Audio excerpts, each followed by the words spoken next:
Good morning. I'm Artie Harris, and we're about to start the February 1st Planning Board meeting.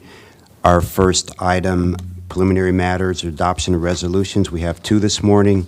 The first one, Commissioner Linda needs to abstain on that one, and the other members can vote on the next, on both of them. So the first one is Brookstone Senior Living Forest Conservation Plan number F20230060, MCPB 24-006. Do I have a motion for approval?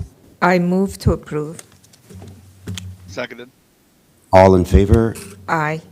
Aye. Aye, 4, 0, and 1 abstain. The second is Montgomery Auto Park, Sales Park, Lot 7, Site Plan Number 8199538A, MCPB Number 24-004. Do I have a motion for approval? I move to approve. Second. Seconded. All in favor? Aye. Aye. Aye.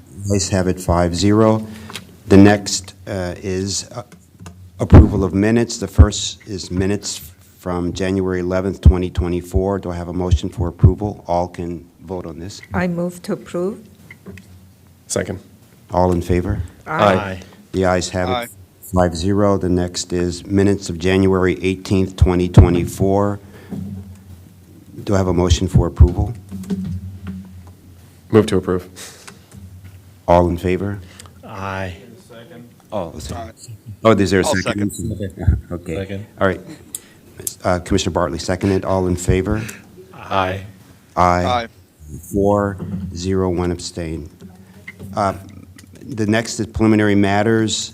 We'll do that. There are two items here. One is adoption of a corrected resolution, White Oak Self-Storage Sketch Plan, number 320230040, MCPB number 23-111, and Site Plan 820230100, MCPB 23-112. Mr. Bartley needs to abstain. Do I have a motion for approval? I Move to move approve. to approve. Is there a second? Second. All in favor? Aye. Aye. Aye, 4-0-1. Thank you. Now we're going to go to item number 4, the roundtable discussion, where our Parks Director, Mitty Figueredo, will give the presentation this morning. Good morning, Mitty. Good morning. Thank you so much, Chair Harris. I think today I'm almost 4 weeks into the job, so I'm happy to see you all, and I'm happy to be here. So I wanted to run through some slides and update you on some things this morning. And you can see here in our opening slide, park staff hard at work, salting a sidewalk in our parks. You know, we had a fair amount of snow recently, and it had been quite a while, but our teams were ready to go and do the necessary snow removal and coordinate with the county on all this. I wanted to remind you all, because it's been a little while since it was necessary, that the Parks Department does on its website share a list of sledding hills in parks that are appropriate for taking the kids out, or kids of all ages. We kind of selected hills where people already sled, where there aren't any obvious hazards, that are just good places to go, because especially people who haven't yet had the opportunity to take their kids sledding on a nice day may not know where you can go in Montgomery County. A lot of it previously was word of mouth, but it's nice to have something on our website to kind of guide people. And I recently, during this last snowfall, was contacted by someone who wanted to know where she could go cross-country skiing in our parks. So we had a little morning scramble to try to come up with a list of places that we thought would be good for that. And I think she ultimately went to Cabin John and had a great time. But I've asked staff to come up with a little list of appropriate places to go cross-country skiing for the next time we have enough snowfall for that.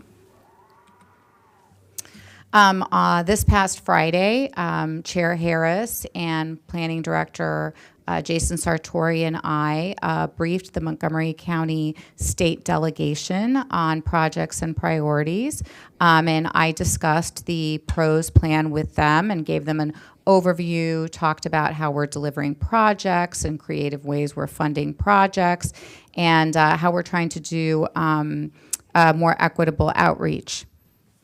And that went well. We had some excellent questions. Delegate Wolick asked about, she had a very good question about connecting people's access to nature to mental health. And we do have a number of programs and parks that directly connect people to nature for mental health reasons. We have strolls for well-being at Brookside Gardens. We do mindfulness walks and retreats. Obviously, yoga and Tai Chi are great physical activity that's also very centering for people. I would also say that generally, urban parks that are well-designed and well-located are also good for mental health because they allow people to connect with each other in a public space, and we could all use a little bit more human connection. The Martin Luther King Jr. Day of Service was recently, I think it was last week. We had several days of service. We didn't restrict it to just one day. We had several opportunities the weekend of the 12th through the 15th, and again on January 20th. You can see here we had over 200 volunteers, 21 events. Volunteers contributed over 500 hours removing garbage and doing other work in our parks. And I think this is also something that contributes to people's well-being and mental health, feeling like they have something to offer and they're connected to their community in this way. So we benefit as a park system from the volunteer hours that people contribute, but I think the people who are doing the volunteer work, I hope that they're also benefiting as well. And I think Dominique has probably passed around these flyers, but here are some flyers discussing some of the upcoming events we have in our park so that you can save the dates. We have a number of programs that target seniors or folks 55 and better. You know, as you recall, our PROS plan tells us that we need to focus on seniors and teens and working age adults. And for seniors specifically, we've got a number of programs, a nature singles mingle, a maple sugar walk, a nature book club, all in an effort to increase the amount of programming we're offering that cohort, that demographic. We also recently opened up our summer camp registration on January 16. I no longer have kids that are summer camp age, but I am told reliably by parents who do that this is a very exciting moment in the year when the summer camps open up, and they're very popular. I think 89 of our summer camps are already full, and another 73 have wait lists. I've heard of people who basically virtually queue up at 6:30 in the morning to try to get a spot. And then something that we're very proud of, I'm sorry, I need to, go back. Here we go, sorry. Something I'm very proud of is the Parks Foundation's Mary Wells Harley Dream Camp. This was a program that was started a number of years ago when former planning board member Mary Wells Harley retired. People contribute specifically to this fund through the Parks Foundation to fund scholarships for kids to attend Montgomery Park summer camps. And I believe that this year, every scholarship recipient received their first or second choice camp, because that's really important too. We want kids receiving these scholarships to get to do what they want to do in our parks. And then another program I just want to make sure that I highlight for you so you can save the date, because this is the first time we've done this, is the Sligo Creek Fest. We're really excited about this. This is going to be on May 4th, so mark your calendar. between Dennis and University along Sligo Creek Parkway on the open parkway. We're going to have a festival, getting folks outside. We're going to have all kinds of parks, events, and programs will be out there. And we just really want to highlight that segment of open parkway and really sort of celebrate this opportunity for people to come out into our parks and engage with each other and have a lot of fun programming with their families. So we're really looking forward to that. This is the first year we've done it, and we're very excited. And then I want to update you all on the recent decision by the County Council regarding Little Falls Parkway. Back in April of 2023, as you'll recall, the Planning Board did vote to approve a permanent two-lane configuration of Little Falls Parkway between Arlington and Dorset. And after that Planning Board decision, the Parks Department began working on detailed design and coordinating with the National Capital Planning Commission for approval of a permanent two-lane configuration that would have both lanes on the northbound side of the median and the repurposing of the two lanes on the southbound side. In May of 2023, a little bit later that year, during the budget approval process, the council adopted a resolution that would require council review before the Parks Department would move forward with a permanent realignment.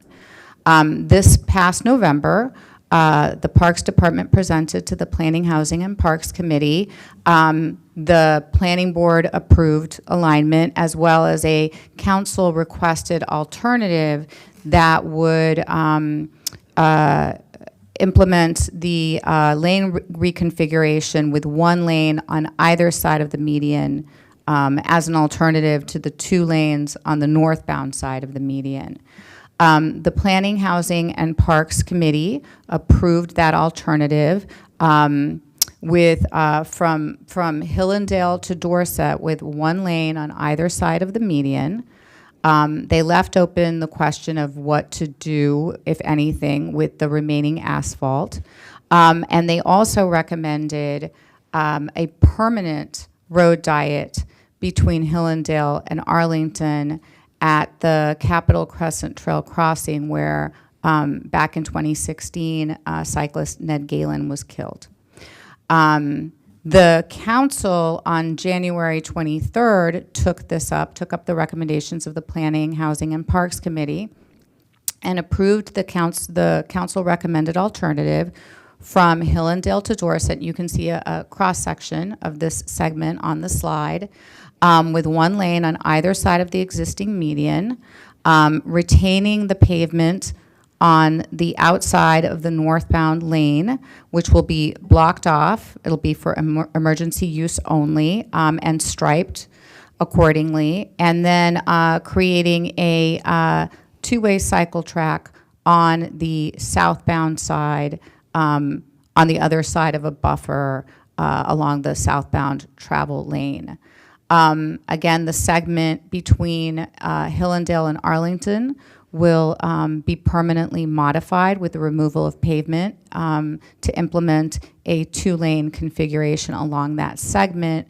And this is all very consistent with our Vision Zero principles and goals, and we are pleased to have a resolution on this. The next steps are moving toward detailed design of this alternative and coordinating with the National Capital Planning Commission on approval so that we can move forward with implementation. And that's all I have, unless you all have any questions for me. Are there any questions, comments from the board? I just have a comment. Thanks a lot. That's my first time that I, sit in your director's report, and I hope that you have had an enjoyable time these last 4 weeks. Just wanted to, you talked about talking about the benefits of the parks. Actually, when I was at the Deputy Director at Parks, I had a presentation at MoCo about the healing power of nature. And we had done a lot of research, and it was a lot of scientific facts and documents that nature helps in not only the physical aspect of our body, also our mental and emotional. And a lot of research has been done. And we, made a presentation to MoCo, and we had a lot of examples that how it helps for people to do different things, and then we linked it to our park system. So I think it's really good that I do not know if we have any of those literatures in our website or some of our outreach, that how this healing power helps for people. I know that for me, one of my therapies is just walking. And of course, sometimes I just walk in my neighborhood, but I'm very close to Muddy Branch, and when the weather is nice, and it really helps. I think there is something in the air that by the time you come back, you feel completely and much better. And this is something that I think we should add to it. I see Dominic is in here. We should add to more an outreach, that how that helps, not only for younger generation, for teenagers, and especially you want to add more stuff for the seniors, that how that one helps. Thank you. Thank you. Thank you for your presentation. I can testify to the urgency of getting in the summer camp programs because my children participated and my wife waited anxiously to enroll them in the programs. Thank you for sharing that. And so as an advocate of you and an advocate of the park systems, everybody should take part. Thank you. Thank you, Commissioner Bartley. And I just want to say, well, in terms of the summer camps, we're not there yet. It's probably coming. I'm not thrilled to hear that we have to wake up early to do it, but c'est la vie. So, a quick note on Little Falls. Thanks to, I know this has been a long process to get here. Multiple stages, multiple sort of levels of support, a lot of engagement from the community. So, thanks to you and the whole parks team for kind of helping to shepherd this across the finish line. I know that, before I think the two of us, or the chair and myself joined, the board supported a version of this that, ended up not being the final version, at least for now, which, is what happens sometimes. But I hope that this configuration can at least provide a lot of meaningful progress, even if it's not everything that we or a lot of advocates wanted. And hopefully we'll, as we evaluate this moving forward, we'll have more and more evidence to support potentially in the future coming back and revisiting the idea of removing pavement for the entire stretch and not just from Arlington to Hillendale. So maybe we can revisit that in the future. But that does lead to one question, I don't remember if this has been discussed on the council side or internally, but do we have timeframes for kind of regular evaluations? Because I know that, one of at least what was said in some of the council meetings was that, we don't know what growth is going to look like. We want to sort of allow for future flexibility if, this roadway is needed. We don't personally, and I think collectively, we don't anticipate that there will be a need for a 4-lane kind of semi-highway in this area. But in terms of reviewing and evaluating and kind of demonstrating that, we can accommodate growth without allowing 4 lanes in this area, and we can therefore pull a pavement. Are there plans for that regular review cycle and kind of giving feedback back to council? We haven't discussed that internally yet, what that would look like. But I agree with you. We are going to want to determine ahead of time what are the data points we want to use. When do we want to review them, and at what point would we consider bringing any other kind of recommendation to the board about this. So this is something I think we need to think about internally. Right now, we're obviously focused on developing the design, and there are modifications we're likely to make to the concept that was shown on things like, that don't affect the overall recommendation on things, for example, like lane widths, like what's the appropriate lane width? And so we still have some work to do there. And of course, getting through the National Capital Planning Commission review process is something else that we're thinking about and planning for right now, because that's going to take a little bit of time. But yes, thank you for that comment and that question. We feel good about having resolution of this issue. We think this is going to be an improvement for safety along that stretch of roadway. So we feel very positive about that. And we will take a look at how we assess the success of the program moving forward, of that alignment, and whether we need to make any further recommendations. Yeah, thank you. Just ask a quick follow-up question for what Commissioner Linden just asked. Just to confirm that the 2-lane has been approved permanently, is that correct? Or that 2-lane, I thought that, and then the median is going to stay for the whole stretch, even through the Capitol Crescent intersection, correct? Yes, that both points are correct. They approved a reduction to 2 lanes, one on either side of the median from Hillendale to Dorset, just retaining pavement. Some of the pavement will be blocked off and unused, and some of the other pavement on the southbound side will be used to create a 2-way cycle track. Yeah. And then, yes, at the crossing, there will be a narrowing just to 2 lanes with pavement removal, and the median will remain in the middle. Okay, so the only thing that I guess that is at stake is that at one time in the future, if we would be able to remove the median and use the unused pavement for the recreational use. But the idea of 2-lane versus 4 is permanent. And the only thing that it's at stake right now is that if the median would stay where it is, or if we could at one point in the future shift the 2-lane and have the northbound or southbound or whatever available that people can use for recreational.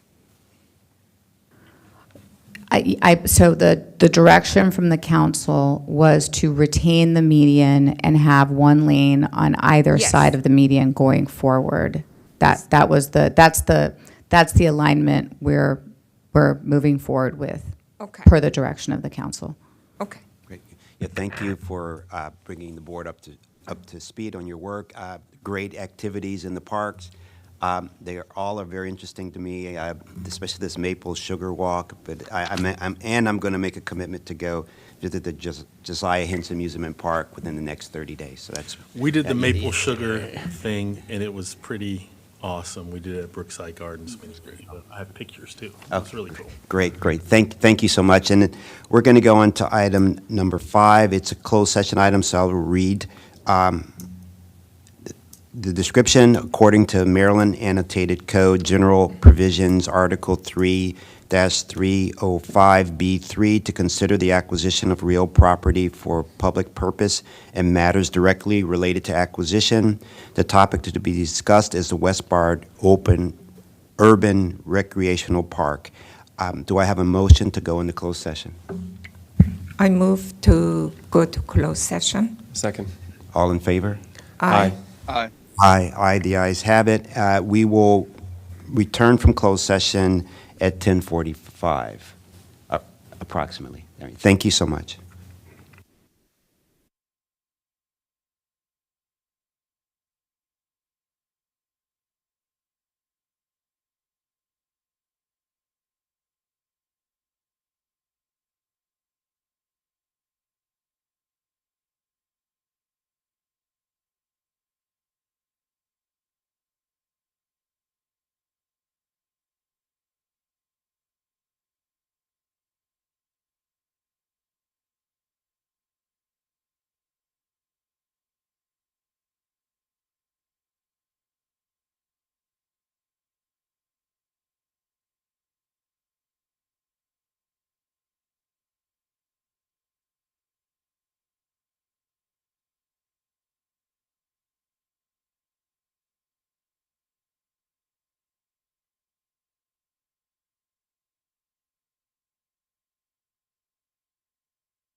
Good morning again. We're on item number 10, the spring 2024 semi-annual outline to the planning board.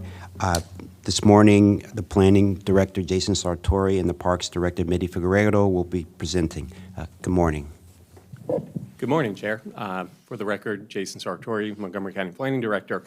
So we're going to just take a couple of minutes here to walk through our semi-annual, the outline of our semi-annual presentation to the County Council. As the board will remember, once every 6 months, we will go to the County Council to give them an overview of activities and work that we're doing in the accomplishments that we've made in the Planning and Parks departments. And the last time we did this was in the fall, and so we're due to go to the council again on March 12th. And so before we do that, we will want to run the outline of our presentation by the board to see if there's anything that you would like us to add to this, or if there are any messages in particular that you think would be important for us to highlight. So just to kind of give a quick outline, we'll start with Chair Harris will provide some opening remarks, and then we'll be turning to a presentation by Montgomery Planning. My understanding is that we each have about 20 minutes to be able to walk through whatever we want to highlight, and then an opportunity for some Q&A. So with regard to the planning presentation, we'll start with just a very high overview of the work that we do, and we'll go into more detail in each of these later in the presentation. But talking about plans, the policies and studies that we're working on, the development review process work group and our efforts to implement the recommendations that came out of that, and then also just more generally talking about our development review activity in the department. And then we'll talk about some of our legislative engagement that we've been taking on over the last couple of months. I'll take a moment to talk about, since we have new leadership in the department, what our vision for the department is, and how we are going about kind of preparing that vision and rolling it out and kind of implementing it. I've talked, obviously, to the board about this, and we've talked among staff about this, and I've talked to some individual council members, but this will be the good opportunity to talk to the entire council about that. We'll then talk about our efforts, and this relates in some ways to that vision, right? But we'll talk about our efforts to implement Thrive Montgomery 2050 and the metrics that we are working on to evaluate our implementation of that. And I will certainly highlight that we received the Maryland Sustainable Growth Award from the Maryland Department of Planning for our efforts on Thrive Montgomery 2050. And then we'll talk about what we've identified as a major priority for the board and for the planning department is our efforts related to housing. And so there are a number of things that we have underway now that we can give them some quick updates on, including our update to the growth and infrastructure policy, the innovative housing toolkit, our local housing targets effort, and then the attainable housing strategies effort, which we are kind of reigniting. And so we'll talk about all of that. We'll also highlight our kind of growing relationship and some of the collaborative efforts we've undertaken with MCPS. We think that this will be a good opportunity to communicate to the community as well as the council just our efforts to try to better integrate each other in the work that we do. And this is something that goes even beyond planning. It also, when we talk about the MOU, that's something that relates to the Parks Department as well. So we'll highlight the MOU that specifically outlines how each agency involves the other in our respective planning processes. We'll also talk about the work that we've done on LGBTQ plus history in the county. And as part of that, we've had our historic preservation staff have given a number of presentations to MCPS students as well as MCPS teachers on the history of the LGBTQ history in the county, and we think that that was another good example of collaboration between us and MCPS. Then we'll go into a little bit more detail about the ongoing master plans that we're working on, so Great Seneca, the Eastern Silver Spring Communities Plan, the Clarksburg Gateway Plan, University Boulevard Corridor, and also the technical update to the master plan of highways and transitways. With regard to studies, policies, and projects, we'll talk about our incentive zoning update, the Friendship Heights Urban Design Study, Germantown Employment Corridor Study, the Randolph Road Corridor Study, which we are now actually renaming the Glenmont Corridors Opportunity Study, and the Placemaking Strategic Plan. We'll go into a little more detail on development review, provide some statistics about the number of projects that we've been reviewing countywide, and then show some examples of some exciting recent projects that the board has reviewed. And then we'll try to kind of transition all of that, and part of this is trying to do some sort of storytelling about the great work that we do, and then kind of transition into a light touch on our FY25 budget request, knowing that this is not our budget discussion with the council, but it is an opportunity for us to highlight how the work that we're doing feeds into our request. And so we'll highlight that briefly, and then just simply close by, we're going to continue to work on our vision for the department, and that what we anticipate is that by the time we get to our FY26 budget, that budget will be even more reflective of the vision that we've created. And then we'll turn it over to Parks. Good morning, Mitty Figueredo, Parks Director. Thank you, Jason, for leading that off. So as our semi-annual commences, we will give a overview of our operating budget request, and that includes our program enhancements that we asked for. We will move on to our pros priorities, and then to a discussion of our skate park campaign, which I think you are all familiar with and was very successful. We got a really high level of engagement in that campaign. We will discuss some of the upcoming skate park projects, including Ovid Hazen Wells, which will include a skate park, and some of our outreach findings from that engagement campaign. We will move on to talk about the Wheaton Regional Park Adventure Sports Park, which is one of the key recommendations in the Wheaton Regional Park Master Plan, and we requested an increase in GO bond funding in our capital budget to be able to move forward with implementing that plan. So we're going to describe that a little bit more to the council and update them on that outreach as well. We will give them an update on the Long Branch Parks Initiative, and an update on the survey findings connected with that project. Trails, we'll talk about our mountain bike challenge area at Wheaton Regional Park. Again, another Wheaton Regional Park project. And we recently kicked off the outreach process for the Capitol Crescent Trail renovation, what we call CCT 2.0, and we'll update them on that. Athletic fields, we'll discuss CUP funding and our athletic field policy update. We will move on to talk about our park activation program and our upcoming spring events, and these include some of the ones you see listed here: the Sligo Creek Fest, which you heard about earlier this morning, Acoustics and Ales, which is always incredibly popular, the Color and Kites Festival, another signature event in parks, and our Shine Brighter Together Autism Awareness event. On accessibility, we will talk about the work of our Program Access Office and our physical accessibility improvements along with digital access. We'll talk about sustainability, give an overview of those programs, and discuss the efforts of our Weed Warriors. We'll give an update on recent park acquisitions, including the Edner Soapstone Quarry and the acquisition of the property in White Flint that will help form the White Flint Civic Green, and the recent, an acquisition that this planning board will be taking up next week. We are also going to talk about some of our upcoming projects and what that delivery looks like. Ovid Hazen Wells, the Black Hill Seed Classroom, and our South Silver Spring Urban Rec Park.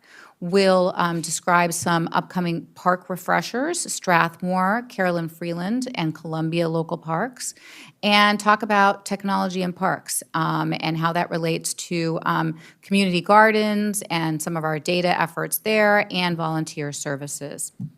And that's the summary of our outline.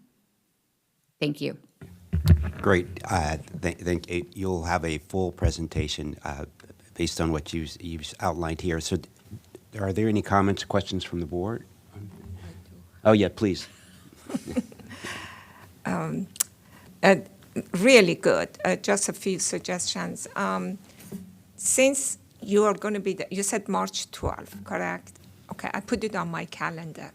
Hopefully I can be there. This is right when they're going to do the budgets, both for operating and capital. That's a place to make sure that we make them excited for enhancement. Director Midi, I'm sorry, I call you Midi, if that's okay. She mentioned that. I think it's a good idea when you discuss the specific project, you say that this is going to be shown either in the capital project for you or in our operating budget. So get them excited when they know about the projects and they know what they're getting. So it's more than just a name. They're going to have a hard time to take it away or cross it out. I know that we were caught, as usual, a lot by the executive branch. The other thing that I don't know if you would include it or not, I think that you may want to highlight about your plans for the teens and also seniors, maybe in the park activation or maybe in the other areas. I think that goes a long way that we have.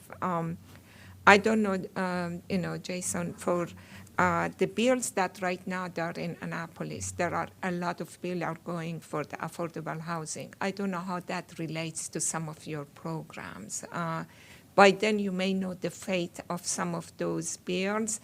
And if some of them, I think they would be probably interested to see that how we were involved. And because you are very involved, I'm assuming that many of those comments or amendments that we're going to see today had been in detail. I was reading it yesterday. I said, this is very much in detail. I'm sure you were involved, or probably your staff or your co-partner in the Prince George's had helped to write those amendments. So it's a lot of work. So that's something that you may want to bring it up to.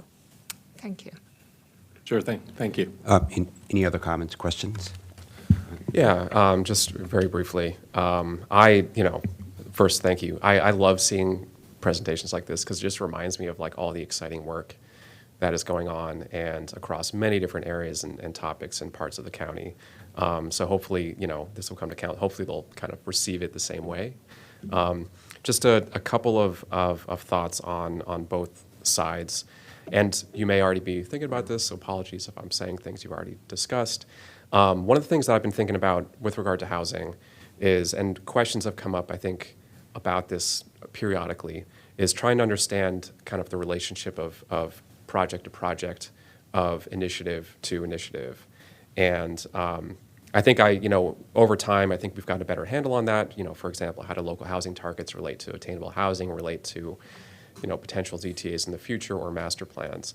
And I think, and again, you may already be kind of thinking about it in these terms, but I think it might be helpful for council to kind of understand the roadmap to the extent that we kind of have a concept of how the pieces do flow in a process way.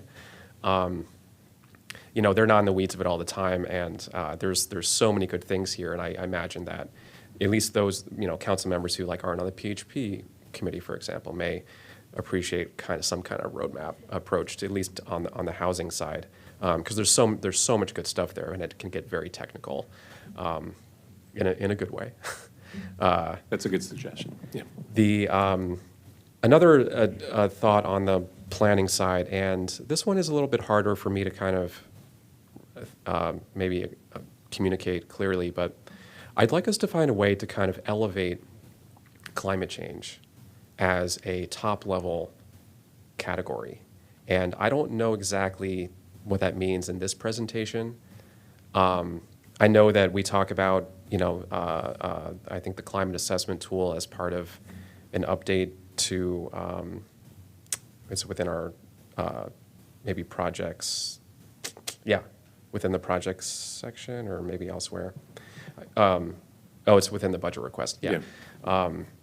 And that's great, and I think that there's probably ways we can kind of use a little through line, like a through line between many of these categories. But I know that, it's a big priority for us, of course, and there's probably several council members who might appreciate understanding how different things kind of mitigate or climate change or approach kind of the resiliency aspect of climate change. And there's, a couple of things that come to mind, for example, like the parking-related ZTA is a good example of how we can kind of connect the dots between a variety of these things. And, will it have like an absolutely direct climate impact? Maybe, maybe not, but it's certainly kind of a climate-adjacent or climate-related initiative that could reduce driving, and I think we could see reduced greenhouse gas emissions from that. So that's just kind of one example of, and maybe there's other opportunities to kind of feature climate change in this presentation a little bit more, to sort of re-express that it's, a priority. Sure. Well, if I could respond to that, I think that we can highlight when we talk about our master plan updates, we can talk about how we are incorporating a review of climate impacts throughout those efforts. And then in highlighting our FY25 request, what's not listed here are the positions that we've requested. One of those positions is a climate specialist to help us better integrate climate concerns into all of our work. And so I can make sure that we highlight there, because there are, we have a good number of positions that we're asking for that we really need. And so I think anytime we get the opportunity to connect it directly to the work that they're asking us to do, the better. So we'll make that point. Make sure you do that. That's exactly what I said, that highlight the budget and what you're requesting. And this is a very good opportunity to do, yeah. That sounds great. And just final thing, going over to the park side. And again, I'm sure you're probably well ahead of us on this, but with regard to, Wheaton Regional Park and the increased GeoBond request, and I know things are fluid in terms of maybe what's coming down from the executive and what council may sort of try to backfill, and I know that it's a process. There's no clarity on that. But to the extent that we can kind of, reemphasize that this is really reliant on like this big sort of meaningful project that is in a kind of a plan that was, had really meaningful community engagement, was well supported, sort of needs extra council support through GeoBonds. Just reinforce the point. But again, I'm sure they'll know that, but I love seeing it sort of featured here to that effect. Obviously, it's putting it front and center, and so hopefully it'll have the intended effect. But yeah, anyway, so thanks. I appreciate all of these things, and good luck with the presentation. Thank you. Mr. Bartley, any comments, questions? Mr. Hedrick, any comments, questions? No, I think the other commissioners covered it. Looks good. I appreciate it, and interested to see what we can get done. Okay, great. I just said, thank you. Great presentation, a lot to cover there, but all good work that we've been doing over the past 6 months. Both of you had great questions. One of the things, I know, Mr. Sartori, you're doing this pipeline review now, and I wonder if there's anything that you could mention in that pipeline review that is informing some, if you see that would help inform some of your comments or your presentation around attainable housing strategy and local housing targets, that would be great. And then on the board side, I guess we'll figure out what we'll say about in the board section, but maybe could talk about the hiring of you two great folks, and also maybe some of the things like this board will have completed the Tacoma Park Minor Master Plan and how that is going through council and stuff like that. But this is great. We can't wait to participate in that semi-annual in March. Thank you so much. And then we're going to just take a 1-minute break, and we'll start with our next item, which is item number 8, the conditional use number CU 2409 Treeman Inc. public hearing. Thank you.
Good morning. We're on item number 8, conditional use number CU 202409, Truman Inc., public hearing.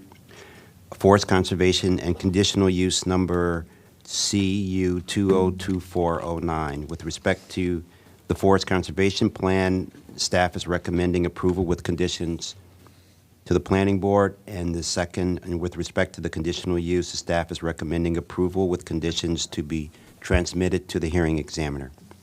So this morning, we have Mark Bill here with the Planning Department presenting this. Good morning and welcome. And we also have the applicant here. Thank you. Good morning, thank you. For the record, Mark Beal, zoning planner for Up County Planning Division. Today it's my pleasure to bring to you the conditional use for Tree Man Incorporated with a conditional use number of CU 202409 and a forest conservation plan of F20240190.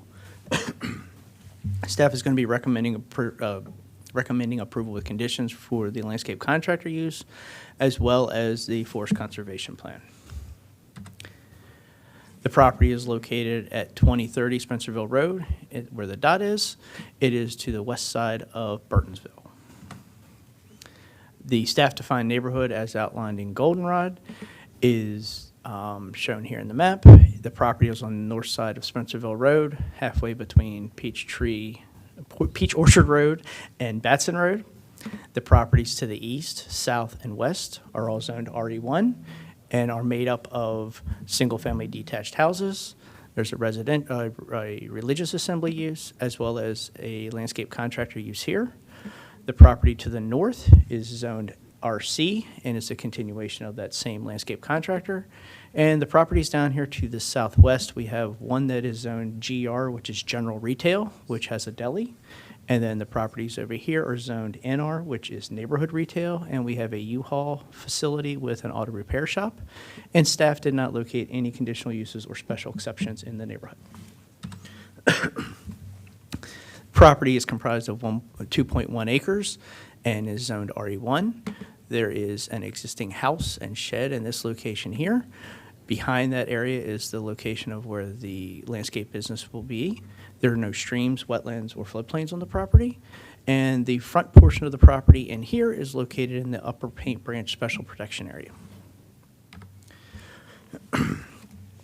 So here you can see the existing house here and shed. The applicant is proposing this parking area for trucks as well as employees. There will be employee parking over here. We have truck and equipment parking here. And in this location currently today, there is a wood chip pile, a storage area, that will be relocated over to this area here. And the special protection area I mentioned, you can see the line right here, which is not affected by the landscape use. It's in this area here. And again, we have a house and shed which will be used for residential use only. The employees will have access to a restroom in there as needed when they're on site, but the use will only be a house, a residential house. There will be no office in there for the conditional use. So the employees will be arriving around 7 a.m. in the morning. They'll be on site for about an hour or two, and then they'll be dispatched to different locations for jobs, other job sites. They'll return around 4 o'clock for about an hour or two while they're cleaning up and stuff, and then they'll be leaving.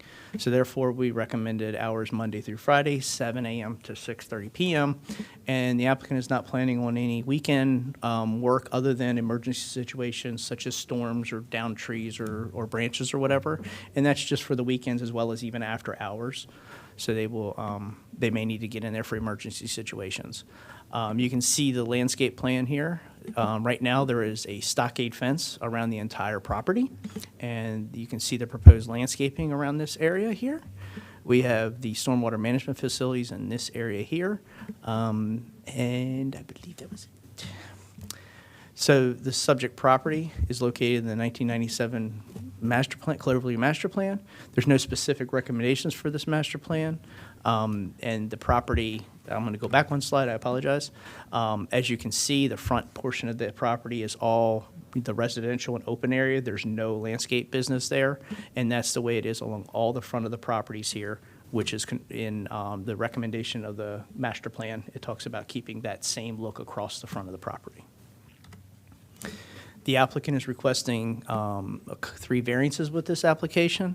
The variance process usually happens through the Board of Appeals. However, they've deferred the hearing to the hearing examiner in the case of the conditional use, which they did here.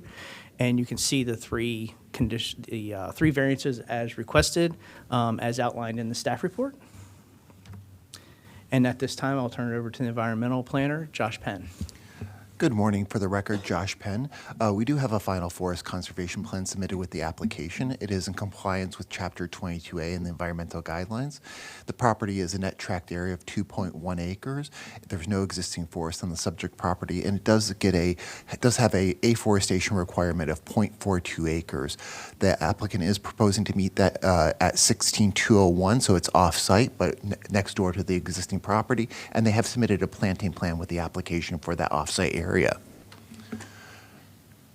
There was a forest conservation variance for 1 tree. You can see here in the critical root zone in green. It is impact but not removal of that tree. They do have an unwarranted hardship for it, and they have met all the findings as illuminated in the staff report. We did have some revised conditions to the staff report. We had used template conditions, and we wanted to clarify that the planting was off-site and not on-site. So you'll see here that we've added the word off-site and planting plan to the conditions to clarify where the off-site planting is going to happen, and that it means that all these conditions pertain to that off-site planting area. Thank you. Do they own that off-site area, or is it some? Yes, the applicant owns that site. It's his residence. Okay, It's a thank you. large property. Okay, thank you. Thank you. So findings, we find that this application is meeting the general requirements of the conditional use in the zoning ordinance, as well as the requirements for a landscape contractor in the zoning ordinance. It is consistent with the 1997 master plan, and it is compatible with the surrounding character of the neighborhood and is not going to cause undue harm or adverse impacts on the neighborhood. And this application satisfies the requirements of Chapter 22A. Proper signage and notification was done for the property, and as this time, we've not received any community correspondence. So staff is recommending approval with conditions for the conditional use CU 202409 for a landscape contractor be transmitted to the hearing examiner, as well as staff is recommending the board approve the preliminary and final forest conservation plan of F2024019. Thank you for your time, and if you have any questions, we're here as well as the applicant. Would the applicant like to make a presentation?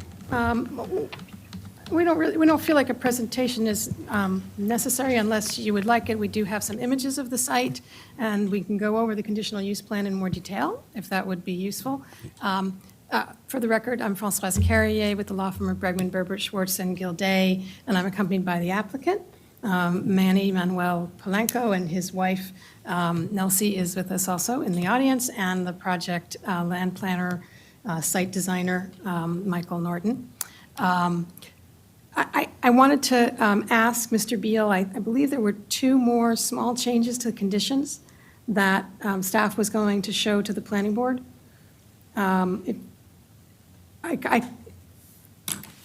Do you have those handy, or is that something I should be sending you? You may be able to find it in an email that I sent this morning. I'm sorry, we had a little last minute communication about this. We'll pull that up. Yeah, thank you. Okay, so while we're waiting on that, does the board have any questions or comments? I have a couple of questions. I do also. It was like about 20 trucks and 20 cars that they were using the site on a daily basis. Mark, is that correct? That is correct. Could you show where how do they park these trucks access? What is the route? And how many times do they go in and out? Is that something that is currently happening, or have we looked at the truck movements throughout the property in and out? So if you can see your screen, in this area through here is where the trucks will be parked, over here. But what is the route they go in and out? Does the trucks I'd be move? happy to the- ask the Mr. access- Can you Norton. show the access point? Sorry, Yeah. the access point is through here. Mr. Norton would be happy to describe Yeah, could how you trucks will please- maneuver on the site, Yeah, if that would that's be what- helpful. Yes, that's what I need to see. You talk about Good morning, Michael Norton at Norton Land Design for the record. We did the site layout plan. The way that we organized this site is that access is from the south of the property that we're looking at right now on Spencerville Road, and it's in and out one way on this. And the way we organize is that all of the trucks, the commercial vehicles are parked on the west side, all of the parking spaces there, so it'd be basically head in. They'd pull in and do a T, they could either back in or they could pull in and T turn around out. The employees parking, we have kept all on the east side so that there's no conflict. So employees would drive in the morning, park on the right side, pick up their truck on the left side, the west side, and then leave, and then do the opposite in the evening. So egress and ingress from Spencerville, do they have right and left, and how that works? And are they doing that right now, or this is something that would be done? Because my understanding is that they're doing it right now, and now they are making it legalized, correct? That is correct. The use was started, and the applicant wasn't aware of the requirements, so they have been operating at the site. And the site was designed so that we can minimize backing up because of the backup alarms on large vehicles. So that's why all of the large vehicle parking is on one side, so that they'll be able to maneuver more easily. Yeah, I'm more and they do concerned have- on they do have a- Spencerville, they that do- how do they oh. get in, and how do they make a right or left movement? And if anybody has look at it, that if there is any issues, or the turning lane, are they Yeah. okay? I don't know how Yeah. big these trucks are. Sure. We did include the site distance studies in the package as well, and it meets all site distance requirements for Burtonsville Road. Yeah, and our transportation planner, Brett and- Brown's online if you want him Yeah, to respond. is DOT, has DOT look at that? Yeah, Brett, do you want to jump in here? But- Go ahead. Yeah, for the record, Brett Brown, Elk County Transportation. So as part of the submission package, DOT has already reviewed the site distance, and they deemed it to be appropriate. Okay. The other question that I had was, you said that there is no office in the house. So where is the office? They need some office because they have like about 20 employees or something. They should have some kind of office. And why can't they have office in the house? They have office space off-site for the business in the applicant's home. They can't have office space on this site because of septic requirements. No, The house can't be used as a commercial use because it's in the special protection area, and it wouldn't satisfy the requirements for septic if it were commercial. Okay. So where So- is the office then? Do you I want to can answer? speak to it. The office is at Mr. Polanco's house on Batson Road, which is where we're also doing the off-site forest conservation planting. If you go back to the Yeah, could you show that? neighborhood plan possibly? Yeah, it's right around the corner. So it's It's- another place. It's less than It a is- half mile from the property, Oh, at his okay. house. He does his office work, his wife does the office work from home. So if Batson Road, right on where Mr. Beal is pointing, if you go back Batson Road, that's actually where the forest conservation area is going to be, and that's also where Mr. and Mrs. Polanco live. Oh, so they don't live in the house No. on the No. property? There So who no. lives there? Is it currently family members living there? or- No one lives there now. Can you pull the mic over? Oh, okay, Turn I it on. didn't get it. Good morning, everyone. My name is Manuel Polanco.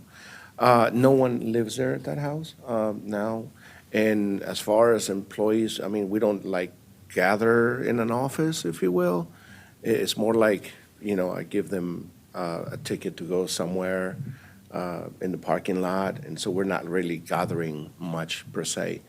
The little bit of office work that we do is done Okay. by my wife at my house. I At didn't realize 16201. that you don't live in that house. No, no one lives there now, no.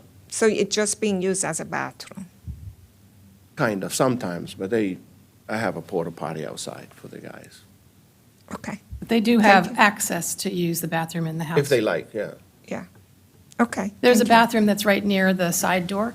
There's a side door next to a little part of a little porch, and then there's a bathroom right inside that porch that's available for employees. Thank you. Any other questions or comments? Yes. So we're looking to approve a current existing use for the operation of this business, correct? Correct. Were they ever fined for operating the business in this manner It's- in an unauthorized? They may be able to answer that a little closer, but as far as I know, DPS just issued something saying go get a conditional use is what my understanding was. If you'd like more detail on that, Yes, please, Commissioner Bartley, the DPS issued a notice of violation, and they have not fined the applicant, but they did require the applicant to submit they filed a civil citation in court, so we have been engaged with the court to have the trial date postponed so that we could get the approvals before going to trial. And the county attorney's office has been cooperating with us in that regard. DPS required the applicant to submit a small land area disturbance permit. I may have said that name wrong. SLDA, because we also have a violation for failing to get a sediment erosion control permit. When my client purchased this property, it had been the site of a demolition business for decades. And then there was a period when it was not used commercially because the previous owner passed away. And he assumed that it was okay to have a business there because there had been a business there for a very long time that also used big trucks. The site, in the time period when it wasn't in use, had become very overgrown, lots of brush, and there were trees that literally had pieces of metal embedded in them from the time when they were storing very large amounts of equipment from demolition sites. They would bring it there, and they would store it there, and then they'd sell it. So it needed a lot of work. And so my client, being a landscape contractor, was in a position to clean it up. So that's what he did, and not realizing that he really needed a permit before he could start doing that work and putting down gravel. So DPS required the applicant to get an initial permit, which is this small land disturbance area permit. So we have that, and we are going to, as soon as the conditional use has been approved, we'll be submitting the sediment and erosion control permit, which is also required. Once we've got that, then I believe the violations will all be cleared up, and Mr. Palenko can move forward. Does that help? Yeah, it does help. When these violations were given, were there monetary fines with regards to the violations? And if there were monetary fines, were they paid? No, I think, I'm not positive about this, but I think that fines maybe don't kick in until after you've gone to trial. And if you are found, if the violation is upheld at trial, then they impose fines.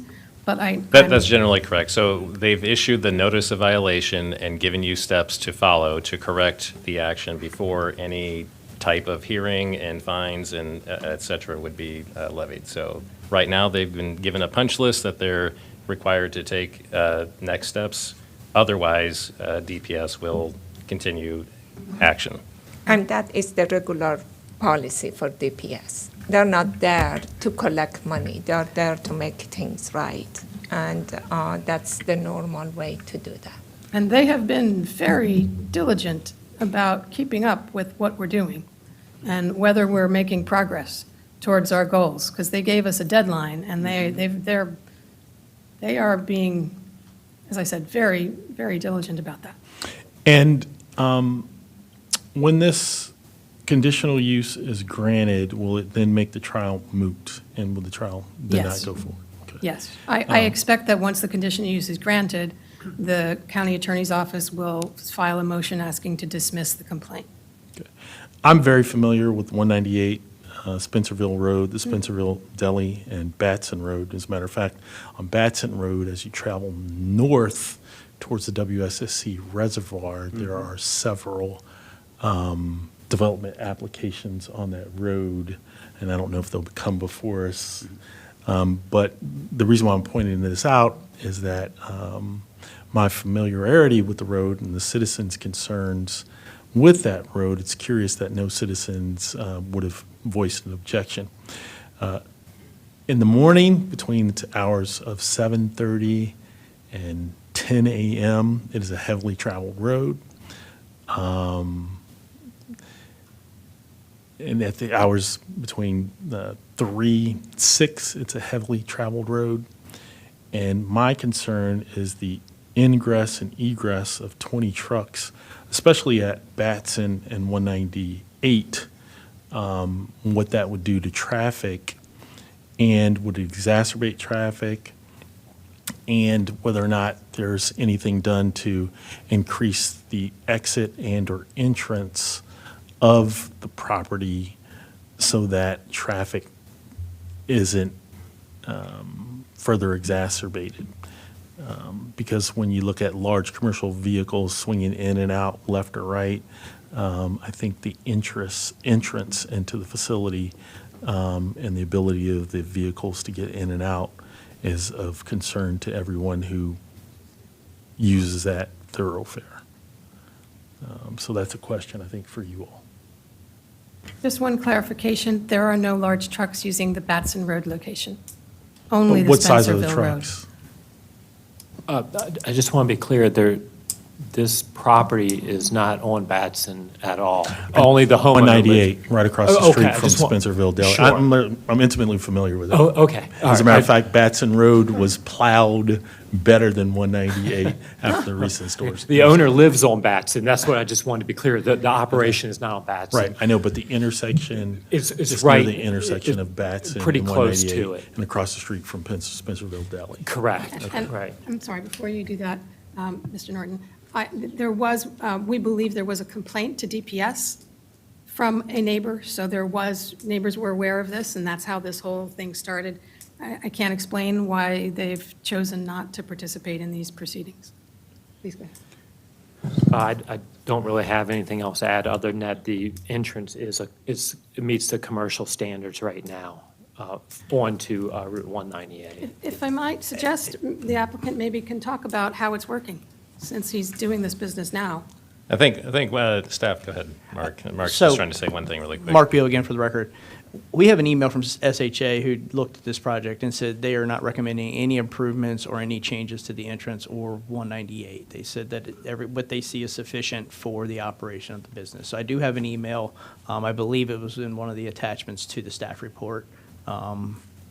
C or D attachment is the correspondence from the agencies. But they had no concern over the entrance or anything. Okay, so, you have any other questions? No, I don't. Thank you. Okay. Mr. Hedrick, do you have any questions or comments? None for me, no, thank you. I did have a question. I'd asked how large are the trucks that are going to be coming in and out? That was a Okay. question, I think it's of concern. Well, the owner can speak to that. Can you please tell us how big your trucks are? Turn that off. Hello again. Depends. We have a few that are like pickup trucks, like a regular 1-ton, like a Silverado 4-door, 8-foot bed. We have a few of those. Then we have, most of them are going to be 8-foot wide, regular truck, like a stake body, the chipper trucks. They're going to be like lump sum in one group. And those are going to be with either 12 to 16-foot beds. And then you got the cap that's basically like 8 feet. So basically you got a 20-foot to 24 tops long. Now keep in mind, a pickup truck like I described, like a dually, it's about 21 feet long. So most of these trucks are gonna be about that size. It's just with the bucket trucks, it may go a little bit more, another 5 to 6 feet longer. So they may be pushing 30 feet on the bucket trucks, but mostly about 28 feet. Now, there's about 2 of the bigger trucks, like the roll-off and grapple trucks. They're gonna be probably about 32 feet. So they're gonna be smaller than a bus, the bigger ones. And then the medium-sized ones, again, they're gonna be about probably a couple feet bigger than a pickup truck, a 4-door, 8-foot bed pickup truck. And then we have about 4 or 5 pickup trucks out of all these 21 trucks that we're supposing to park there. Thank you. Yeah, thanks. And just to clarify, these trucks are already operating, right? So there's already kind of 20-ish trucks of those kind of size ranges kind of operating in these intersections. And Correct. yeah, so there's no change. There's no proposed change to. No, Okay. sir. Okay. Any other questions or comments? Okay, so thank you for bringing this to us. It appears that, my question is that with these approvals, this will be a legal business at that site, correct? That is our goal, Right, make and- it all legal. All right, and it appears you are also improving the site with landscaping and so. And stormwater management. And stormwater importantly. management. And what's triggering is the sediment erosion control for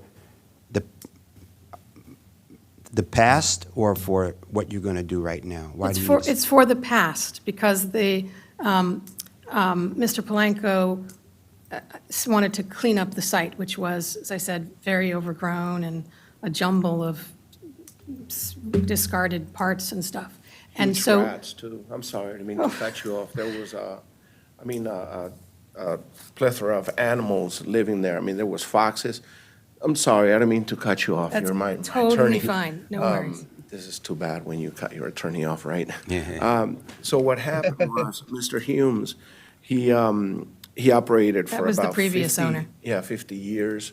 And he had, like she said, like Francois had mentioned, a demolition business. And he would do demolition on houses, big buildings, even schools. And he would bring huge rocks like, you've seen some of the rocks over there. I was showing Mark. And he would bring steel beams and bricks and just a lot of construction debris, tires. I mean, it was basically like a junkyard, if you will. And then when he fell off the tractor trailer that he used to own, because he used to own two huge bulldozers, 963s, these are massive machines, a massive excavator that you used to do the work with, tractor trailers and all that. That's what he used to run out of there. But when he fell, so he broke his back. So he was out for about 10 years handicapped. In those 10 years, basically the whole property, the business stopped and the whole property, just honeysuckle and all kinds of brush started growing and weeds. I mean, there was poison ivy. And then you can see where the rats and the mice and groundhogs would come in. And even the neighbors said, oh my goodness, when you guys moved in and you cleaned up that property, all this big, there was rats the size of cats in there. Yeah, I appreciate that. Sorry. I was saying, the site is clean now? Is that what it is? So, yeah, That's what that so was. in the process of doing this cleanup, Mr. Polanco put down gravel on essentially everything behind the residential use, so the whole parking area. Okay. And as part of the plans we've submitted, some of that gravel will be taken up in order to create a 50-foot buffer on the side of the property that abuts the residential use. And also a thinner buffer along the rear and left property lines. Okay. So that will be planted, and there will be stormwater management installed. And then, there's the additional benefit of putting a chunk of land, almost half an acre, at his residence in a conservation easement that otherwise would not be. And Great. doing afforestation. It's next to a stream, and so that's, a valuable environmental contribution. Thank you. So, no other Comments or questions? Yeah, just really quick, sorry, before the board maybe moves towards conclusion and any recommendations, we did want to go back to the conditions. Thank you. If someone wants to walk through there, you can see the addition there at the end of 4 would be 20 employees on site per day. And then number 6, just some rewording. Hours of operation must be limited to 7 a.m. through 6:30 p.m. Monday through Friday. No operations outside normal weekday hours of operation or on weekends unless for emergency tree removed because of storms or other similar events. So just a slight rewording. Great. Yeah, I saw, thank you for bringing that up. There are other parts in the report that talk about day parts, even you said, in the morning from this to this, and then the afternoon from this to this. The recommendation talks about the whole day part, not the, so I didn't want to get too specific, but, so I'm fine with this, and I'd like to ask the board to provide a motion for approval. I move to recommend the conditional request with the conditions as recommended by staff to the hearing officer. I second. Any discussion? None, no discussion being had. Do I have all in favor? Aye. Aye. Aye. Aye. The ayes have it. So thank you very much. The forest conservation. Oh, sorry, we'll do, Conservation, okay. yep. So does anyone want to make a motion that was the conditional use? Make a motion for the forest conservation plan approval? I move to approve the forest conservation plan for this project. Second. All in favor? Aye. Aye. The ayes have it. Thank you so much. Thank you very much. Yeah, we're going to take an hour. What time is it now? Okay, we'll be back at 12:45.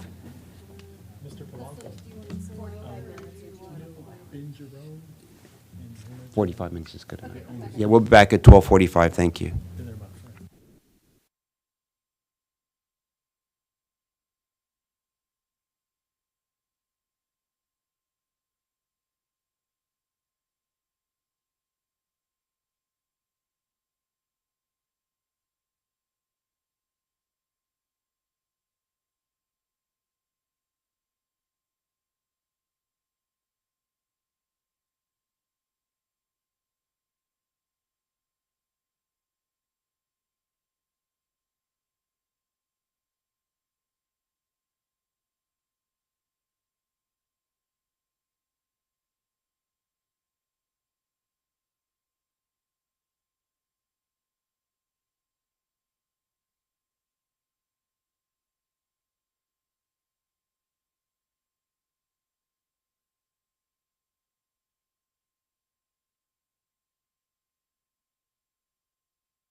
Good afternoon. We're on item number 7, the Great Seneca Plan, Connecting Life and Science Working Draft, where staff is recommending that the board approves the working draft of the Great Seneca Plan as the public hearing draft, and that that we schedule a public hearing date. So thank you so much. We have Maren Hill from the Planning Department presenting today with her team. Welcome. Thank you so much, Chair Harris, and good afternoon, Planning Board members. For the record, my name is Maren Hill, and I'm with the Mid-County Planning Division. And as Chair Harris said, I'm here to present the working draft of the Great Seneca Plan, Connecting Life and Science. And if I could, sorry to interrupt you, Maren, I just wanted to say a few words. First of all, to thank Maren for this great milestone that we're at, as well as Jessica McVeary, who's in the Mid-County Division and supervises all of our master plans. I'm Carrie Sanders. I'm the chief of the Mid-County Planning Division, and we, are very happy to be at this milestone. We feel this plan is a really important step forward for the implementation of Thrive Montgomery 2050, particularly as it will help move forward the economic goals for that master plan, the community equity elements of it, as well as the environmental sustainability goals. And I wanted to also just, in that line of thinking, talk a little bit about the steps in the process as well for the master plan. So today's a great milestone that we're at the working draft stage, but there are a number of steps that will follow that involving the planning board and then eventually the county council. And then there's some really important steps as well for the public to weigh in through public hearings. So just reviewing the steps, just as setting the stage and the foundation for kind of where we're moving ahead. Today you'll hopefully approve the working draft as a public hearing draft. And then we will, also ask you to set the public hearing date for March 14th. And then this spring, after the public hearing, we will have a series of work sessions with the planning board. And in those work sessions, we want to cover specific topics of the plan with you, such as housing, such as equity. We also want to talk a little bit more about some of the sustainability recommendations in the plan. And so that will be a series of work sessions likely held sort of sequentially over the March, April timeframe. And at the final work session, we'll want to have the planning board adopt the final draft of the document. And so through that action, you'll adopt it, and then this draft will be transmitted as the planning board draft to the county council. So we'll submit that to the county council likely this spring, and then the county council will set a public hearing for the plan. And then after that public hearing, the county council will have a series of work sessions covering different topics and making edits to the plan likely. And then they hopefully will approve the plan, and that would happen, we're anticipating, this summer. So hopefully that kind of gives you the rundown. I know Maren actually has some slides to speak to this as well, but I just thought it would be helpful at the outset to kind of review the process. And I know many of you are probably already familiar with it, but helpful to just talk it through. So with that, I might actually turn to Jessica. I think she has some few introductory remarks. Thanks, Carrie. Good afternoon, and as been stated a few times, we're really thrilled to be here with you all this afternoon. This represents a really big milestone for our team, for the culmination of a couple of years of work for many folks in the room today, but also many people who aren't in the room. And I just wanted to take a moment and acknowledge the staff, the consultants, the stakeholders that have helped to get us to this point. It has been a very multi-divisional, multi-agency effort with staff not only from Mid-County, but also countywide planning and policy, research and strategic projects, communications, ITI, legal, Montgomery Parks, MCDOT, MCPS, the list kind of goes on. And it's been an incredibly collaborative and collegial process. The whole team went out and did outreach and engagement together. Everyone on the team did the visioning, the analysis, the development of the recommendations. So what you see before you in this document really represents a very collegial and collaborative process, and we're thrilled to be here with you today. Yeah, thank you for those opening remarks. It was great to hear to learn the process. That's very informative, and we're so delighted, that you're presenting this after 2 years of working on it. Just by reviewing it initially, it's just like a great draft report. So we look forward to hearing it. So thank you. Thank you so much. Yes, we're delighted as well. So thank you for the introduction. The staff recommendation for today is to approve the working draft as the public hearing draft, to schedule a public hearing for March 14th, and also to allow the public record to remain open through March 21st, giving the public additional time to submit testimony. Ms. Sanders already reviewed the schedule in detail, but here you can just see where we are in the process and kind of where we've come from. We've had a number of plan milestones to date, starting with the scope of work in May 2020, existing conditions report, and the emerging big ideas, as well as a community engagement report and preliminary recommendations, which were presented just this past December. The Great Seneca Plan is an update to the 2010 Great Seneca Science Corridor Master Plan, which established a vision for the Life Sciences Center as a walkable mixed-use center served by the Corridor Cities Transitway, and had a vision for an area that was rich in amenities and really a place that people could live, work, and play. In 2021, we completed an amendment to the 2010 plan that just tweaked some of the staging requirements that were established in the 2010 plan. And then in 2022, Corridor Forward, the I-270 plan, reimagined the Corridor Cities Transitway into a network of dedicated bus lanes called the Corridor Connectors. In the 2021 amendment, it only had 2 recommendations, and one of the recommendations was to complete a comprehensive amendment to the 2010 plan, which is this current plan. And it comes on the heels of Corridor Forward, in part because we wanted to incorporate the recommendations and alignments of the Corridor Forward plan and the transit in the area. So the plan purpose, as I mentioned, is to incorporate changes such as the Corridor Forward plan recommendations, as well as address barriers that have really stopped progress to some of the vision that we see from the 2010 plan, as well as integrate policy that has developed since the 2010 plan was adopted, and to react to some of the trends that we've seen over the past decade, I guess now more than a decade, almost a decade and a half since the 2010 plan was adopted. And then through our process, develop a shared vision for what this area can look like, both guiding future development, but also how we can advance racial equity and social justice in all of the areas in the plan.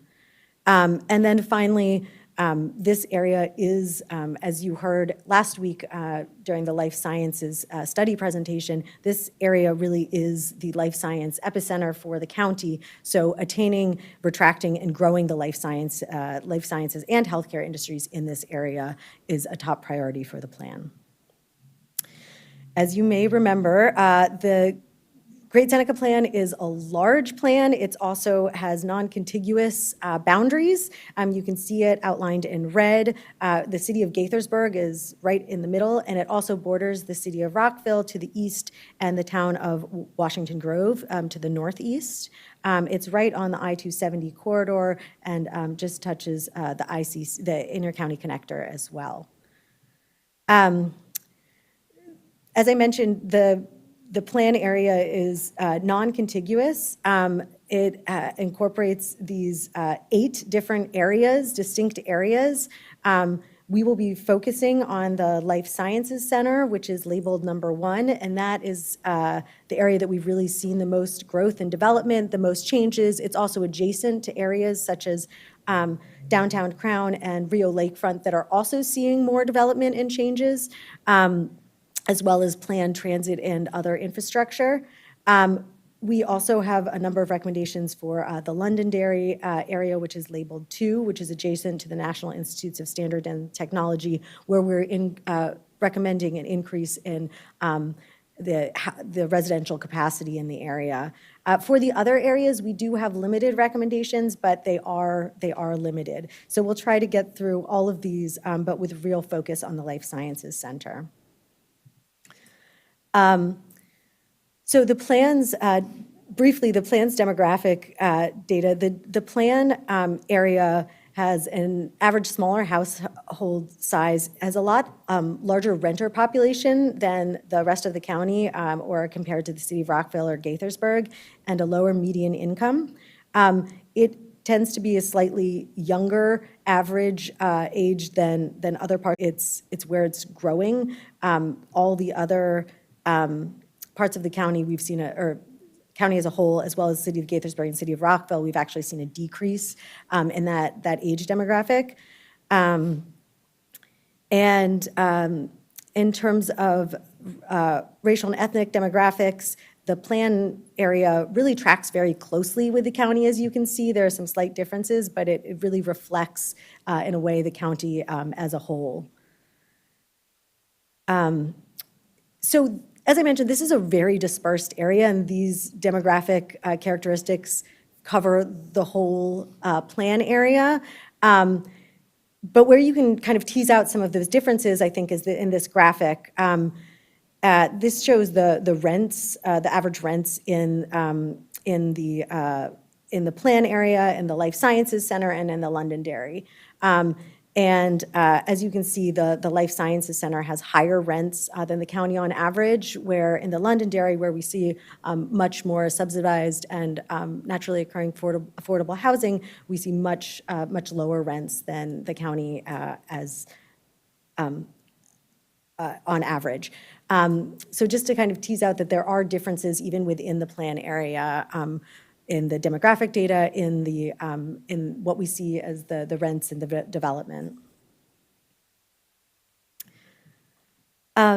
So we built the working draft off of our preliminary recommendations, and what comes into the preliminary recommendations is a lot. It has the planner expertise. We work with consultants and community input, and not any of these single things make the recommendations. It really is a push and a pull and a combination, and an iterative process where we're going back and changing things consistently throughout the plan process, and that we will still be hearing things when we come back to you for the work sessions as well.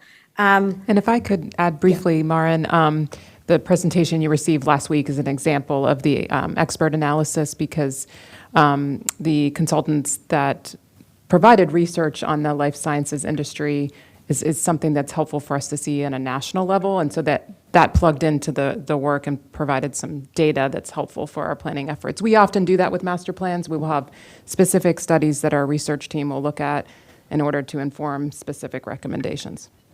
Well, thank you for bringing that up, because that was one of my questions, because you brought the consultant last week and then this one this week. So I was wondering if the recommendations are already incorporated in this report. Yes, they are, and that's pretty typical in our process, because we want to make sure these are data-driven recommendations.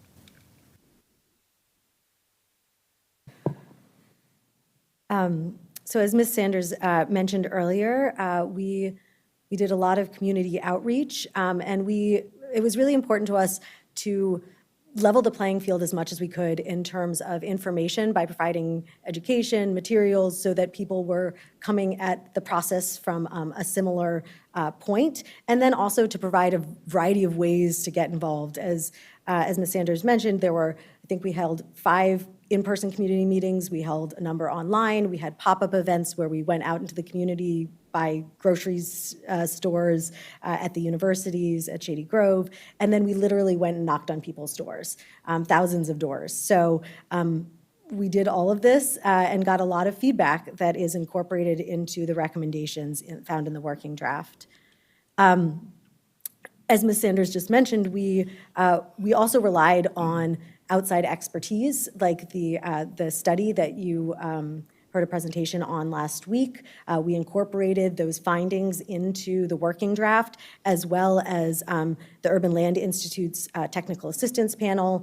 As I mentioned, the Life Sciences land use and real estate compatibility study, as well as working with consultants and our in-house planner expertise on transportational analysis, performing analysis on our recommendations. So all of that plays into the working draft, as well as these guiding principles, policies and plans. All of these plans and policies were adopted after the 2010 plan was adopted, and they all are playing a part in our recommendations in the working draft.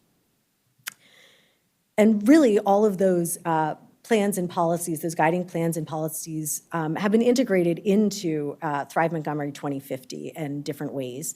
And the overarching principles of Thrive, which are economic competitiveness, racial equity and social justice, and environmental health and resilience, are foundational to our recommendations of this plan, particularly in the Life Sciences Center. So just to speak a little bit on each, the draft plan seeks to strengthen economic competitiveness in many ways that you heard that were outlined in the study that really aligned with Thrive as well. But by introducing this range of land uses and jobs and housing options and amenities that will keep us competitive, not just in the region, but really in the country with other life sciences centers. And also by expanding the well-paying jobs and employment opportunities that are available for people at all different levels of experience and education in Montgomery County. And in terms of racial equity and social justice, the recommendations really seek to support equitable outcomes and opportunities by, I would say, by expanding accessibility more than anything, expanding options and who has access to jobs, to housing, to safe and reliable transportation. So you can see that in the expanding mixed-use development and expanding housing through infill, transportation choices, safety, as well as access to things like open space and parks and greenways, and particularly in investment in the Londonderry and Hoyles Addition area, which which has been identified as part of our Community Equity Index, and addresses long-standing inequities through additional investment, housing, retail, and public open space.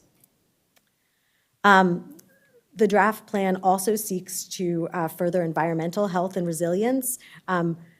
The life sciences industry, I think we've mentioned before, is unique in terms of its energy needs, so increasing on-site energy demand, as well as incorporating strategies to bring energy efficiency into these new buildings, increase green canopy and green cover, as well as employing environmental justice principles to reduce impacts on vulnerable communities. So the Life Sciences Center, as I mentioned, this will be the main focus. And this area, just to remind you, it already is a leader in the life sciences industry and a hub for the county and really the region and the country. It's home to 9,000 private sector life sciences jobs, which is more than double the rest of the county combined. So to give you an idea about how important it is. But it also includes the Adventist Healthcare Shady Grove Medical Center, as well as the National Cancer Institute and the universities at Shady Grove. And additionally, about 3,500 residential units with more under construction right now. And as I mentioned before, it is continued to grow and see new development applications, new construction. If you go up there, you can see cranes and ground movers right now. So our vision for the Life Sciences Center is really for it to remain this thriving economic hub and to continue to be a place that's home to a diverse population and just expand that, and then grow our medical, educational, and life science institutions and companies. Paired with that, we want it to become a complete community. I mean, I think one of the things that came out of the study that you heard about last week was that this is really the direction that the life sciences industry is going in the entire country. It's not competitive anymore to be an office park in the middle of nowhere. Not just within cities, not just within Boston, but on the outskirts of Boston and Roxbury and in the suburbs of Durham and Research Triangle Park. This is what they're doing, is they're looking at how do we integrate housing? How do we integrate, biking, walking, transit options, and how do we integrate places that people want to be to remain competitive? So this is what our vision is for this area. And part of that is really transforming some of the roadways that are up there that are currently barriers to realizing that vision into vital elements of the public realm. And all of these things, we think, will strengthen the economic competitiveness of the LSC, which already is the center of innovation, but we think that it can expand and become more inclusive as well. So in line with that, the recommendations for the built environment really focus on what I mentioned. It's encouraging that compact mixed-use development that connects these existing life sciences uses with residential uses, retail uses, neighborhood services and amenities. Creating a fine-grained street grid so that there's more connectivity within the Life Sciences Center, not just for people walking and biking, but also for people driving, so that there are more direct connections to where people are going. One thing Ms. Sanders has said in the past is, we really want to envision this place as a place that people go to, not just pass through. So how do we create that? And part of that is right-sizing the roadways and intersections and repurposing or reducing travel lanes. And then implementing a comfortable network of sidewalks, side paths, low-stress bike facilities, as well as providing dedicated transit lanes. And you can see on this graphic, the pink dots are transit stops for either Great Seneca Transit Network or the corridor connectors. And the Great Seneca Transit Network is a Montgomery County Department of Transportation project that's currently underway. So you can see it really goes throughout the plan area, and the Great Seneca Transit Network has 4 lines, and they all terminate at the Universities of Shady Grove, which is that bottom stop.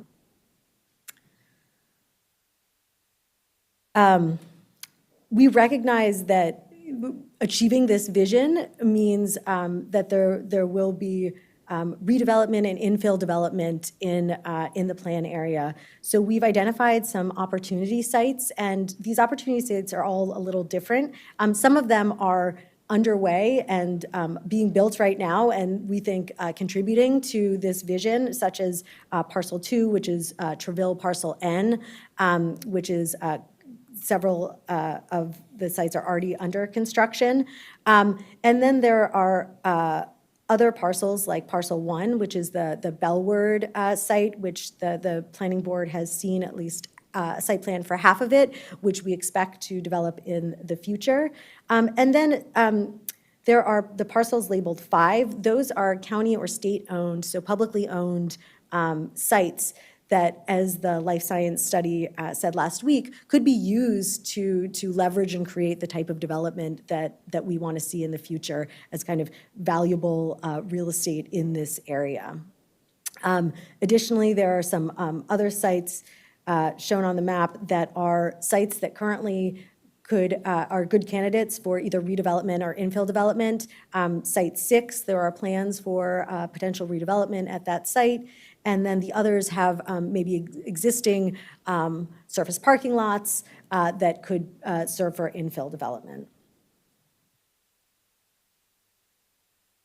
So development is a key part of the re-envisioning of this area. And we think that it's important to have both public and private investment in this area and to bring in the type of amenities, the types of social spaces that will really complement the type of world-class innovation center that this is. So some of our key social environment recommendations are to repurpose portions of Key West Avenue and Great Seneca Highway to improve multimodal safety, but also to deliver open spaces for active recreation, social gathering, and contemplative experiences. And that ties into our to establishing a well-connected parks and privately owned open space network. And some of these open spaces are being delivered currently. The Treville Parcel N, there's the plans for a large open space on that site, as well as at the former PSTA, the Elms at PSTA site.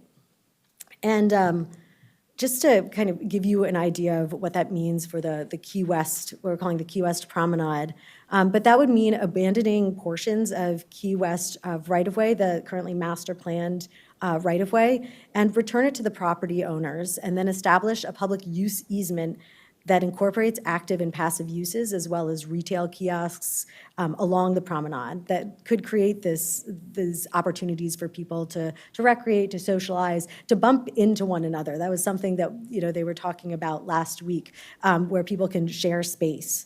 And these are just some precedent images that we picked up that we're thinking, help us think about what could fit there. It's a large space, so we're working with our partners at Parks to see what type of recreational amenities could fit in this, and what other types of amenities could occur here. Could there be small restaurants? Could there be these little retail kiosks? Could there be playgrounds? What would be the best use of this space? But it provides a lot of room. I already touched on the natural environment briefly, but as I mentioned, the life sciences industry is unique, and we see a lot of opportunities for increasing the on-site generation and building efficiency in the area.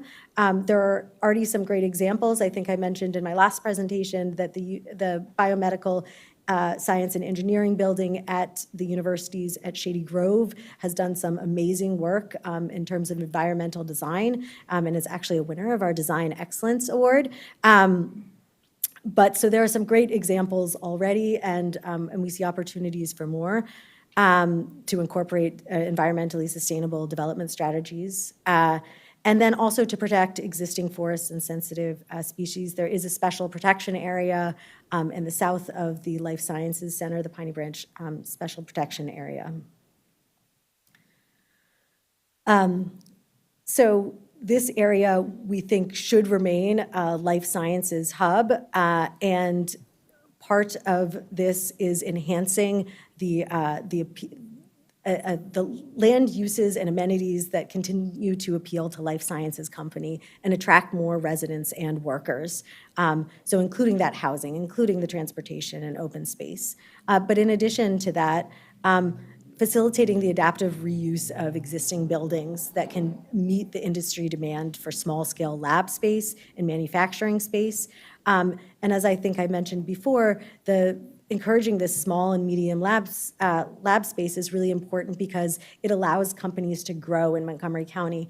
Right now, we have some of the smaller lab space and we have some of the big lab space, but we start to lose it in that small and medium, and we don't want those companies to locate somewhere else. It's also an equity issue that a lot of these smaller companies have a more diverse leadership or ownership than some of the larger companies as well. And then finally, in terms of the economic environment, encouraging the placement and design of retail to be integrated into this private and public open space. And we're seeing that in some of our upcoming developments that have been approved by the board.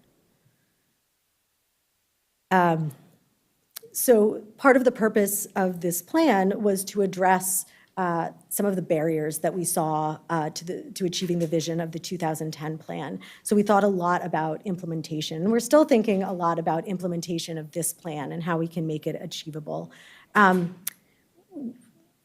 We are recommending establishing an overlay zone that supports mixed-use life science development and incentivizes the production of affordable and market-rate housing. This will likely be something that we come to the board with during the work sessions to discuss the overlay zone in greater detail. And then establishing a place management organization that brands, promotes, activates, and programs the area. And if you think back to last week, this is what the consultants spoke about, a bid or an innovation district, but someplace that can really bring the existing property owners together and also advocate for funding, apply for grants that can help implement some of this vision. We're recommending removing the staging requirements established by the 2010 plan and limit support for granting APF, a validity period extension requests for preliminary plans approved prior to the current zoning. As we mentioned, we have a number of very old preliminary plans in this area that are existing. Just So out of could you curiosity, I'm sorry, go ahead. I was just trying to understand more this last bullet. Yeah. That what is the issue and problem here? So one of the issues that we've had is we have a number of properties in the plan area that have these existing validities from the 1980s, from the early 1990s. And part of the reason that it's an issue is that the plans that they had then are not in line with our best practices now. It might be like a sea of surface parking lot. It might not, have the design elements and the things that we really expect to see now in this county because, that was, 40 years ago for some of them. So we are saying that they should not continue to be extended. A typical validity period, I believe, is 7 years. Is that correct? Yes, so 7 years, and these have been for 40 years. So we're just saying that those older preliminary plans should not continue to get extensions. And I would also add to that conversation a bit that when regulatory applications come to the board, there's an analysis done of the transportation conditions, the school conditions, and all of those things.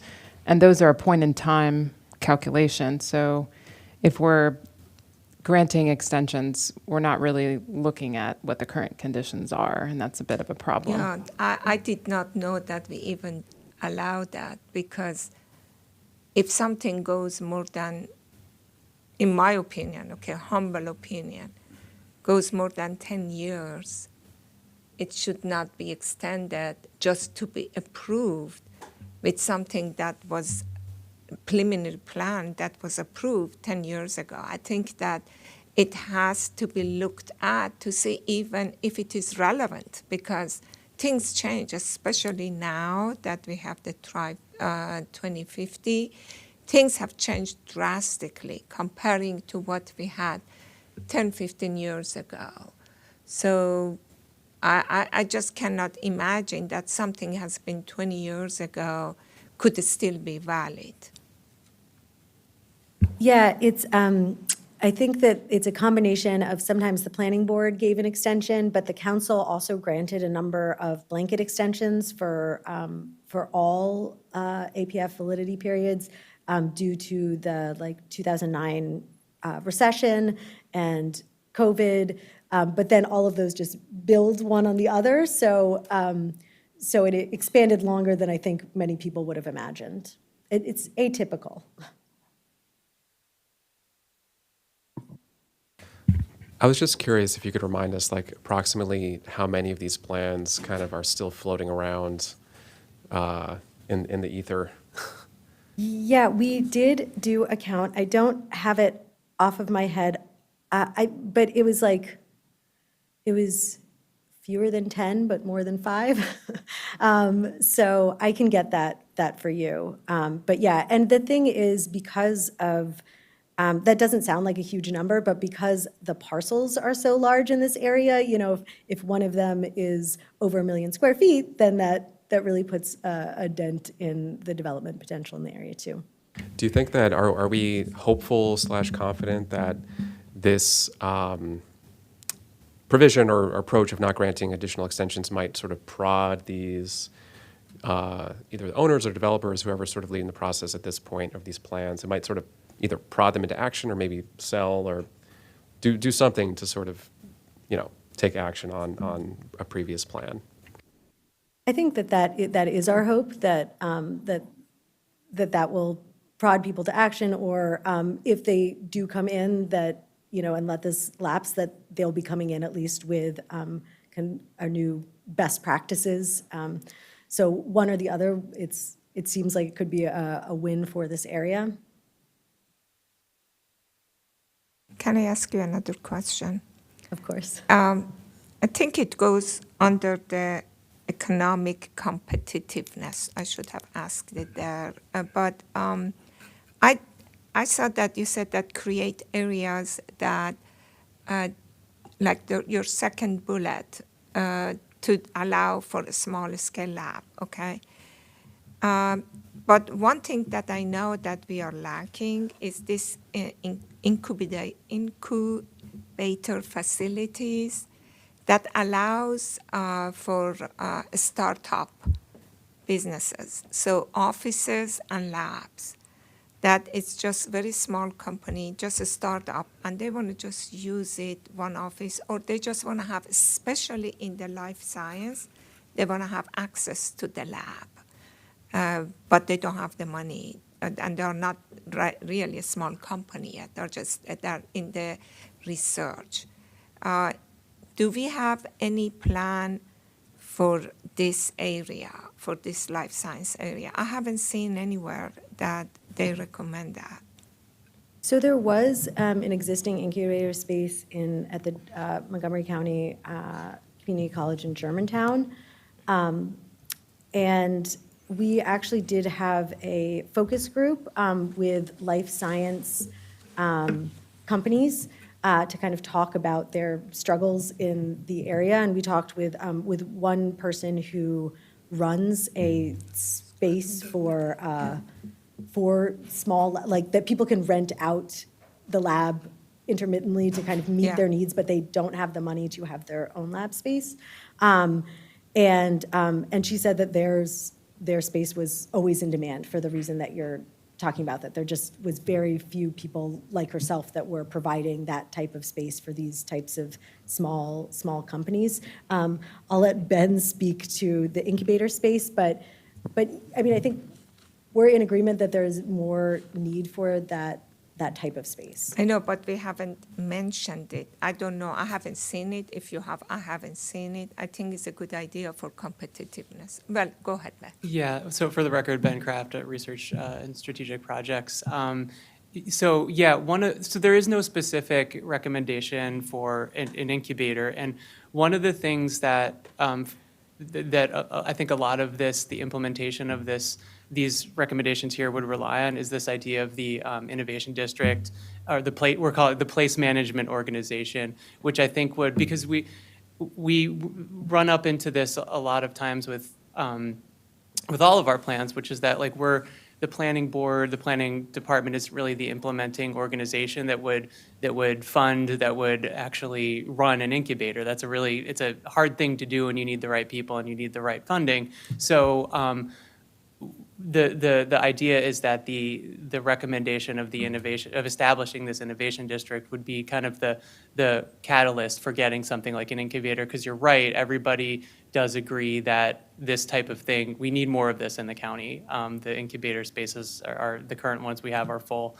And so I think, but to get to your point, yeah, that is kind of wrapped up in the innovation district recommendation. What I was thinking, I don't know if it's practical, okay? But what I was thinking was that to incentive for the life science companies, that they could allow,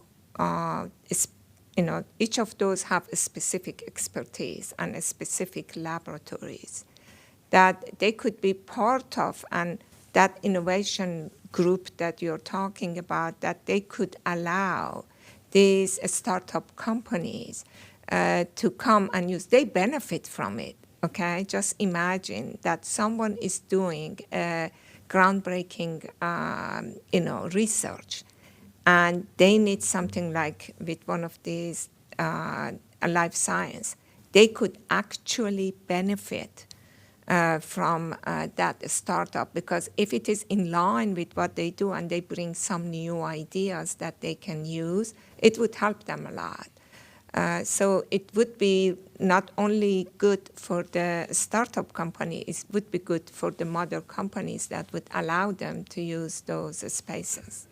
That's a good point. We kind of thought about that kind of thing, like incentivizing somehow a small scale lab space or incubator space. One of the tricky things with that, I think what you're talking about, first of all, is like well, yeah, if a company wants to do that, I agree, they probably would benefit, but that's something, they can decide to do that, that's something that the market can kind of do. An innovation district, again, it could like facilitate something like that, but that also is kind of, it's a bit prescriptive to like put it in a plan to say, companies should do this kind of thing. The other idea about like specifically incentivizing the small scale space is that, so when we started the plan, which was a while ago, there definitely was a gap in the market. We couldn't really identify, I mean, we could identify it to some extent through data analysis, but there was a gap in the market for a certain square footage of research space that's just not being provided because it's too risky for the developer to take on that risk. They'd much rather have a large lab because the payback, you have a more established company, it's a much more sure bet that you'll get a return on your investment, whereas small companies are a very big risk. What we've since heard kind of anecdotally as the market has changed is that there's a little bit more of that space opening up, just because the environment is not as the breakneck pace that it was kind of at the coming right off of the pandemic at the beginning of this. So that kind of gave us further, we were more confident in essentially not wanting to go through like or recommend something like that when we know the market can change, and you really have to kind of get the math right about what's the right incentive, and are you incentivizing something that the market doesn't need? Are you putting too much money into this, public money into this for some, and you're not getting enough payout? So that's something that I think, again, probably, I don't want to throw everything into this idea of the innovation district, but it would, it is something that like having somebody, an organization that's there on the ground that's aware of all these problems, much more so than like the planning department or even a lot of the county agencies, could really have could really be, close to what's happening and could probably guide something like that a little bit better than, from our perspective. But I see your points, yeah. Yeah, I'm going to just make it simplified, very simple, because I don't want to go through all of these things that public money or so on or anything. Just the idea that if I am a startup company, where can I go? One place, one-stop shopping that has connection to all of these life science center companies that could provide a lab space, and what kind of lab they could provide. That would be very easy, because for a small person that has no idea what is out there and want to reach to every single of them would be very difficult. But I think it would help if we want to create competitiveness, we allow this kind of one-stop, like economic development that they do, something like that. Okay, thank you. Vice Chair Padawim, if I may, I think that there's a few places in the draft plan where we can make this reference. One could be with the place management organization, or kind of thinking about the relationship between small-scale lab space and incubator space with the state and county-owned properties that exist in the Life Sciences Center today, or even thinking about sort of the package of incentives that we bring to you with the overlay zone. So I think that there's a few ways that we can navigate that, and if it's okay with you, we could bring those back to you through the work sessions. It's just an idea. Yeah, thank you.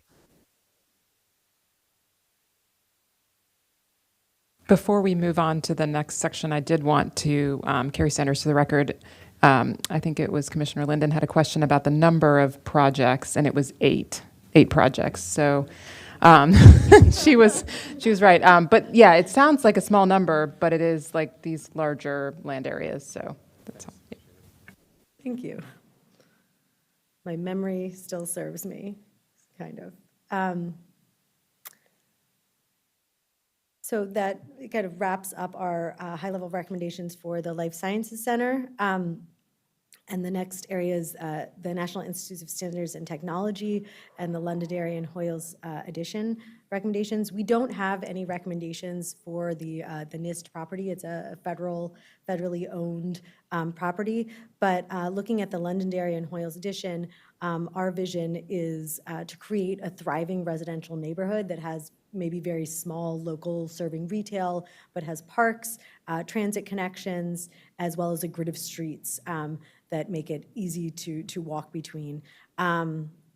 And to continue to provide affordable housing, as I mentioned, this area already has a lot of affordable housing, but to introduce market rate housing that just, so then we have kind of more housing overall in this area.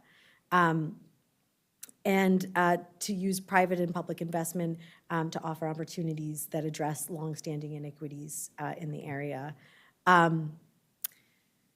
And I think the things that I wanted to call out is we are recommending increasing the zoning in this area, as well as establishing dedicated transit lines on Muddy Branch Road, which is the road just to the east of the Londonderry area, improving bicycle and pedestrian connectivities, open space and athletic fields or courts in the area, as well as a recommendation for mitigating noise and air pollution along I-270.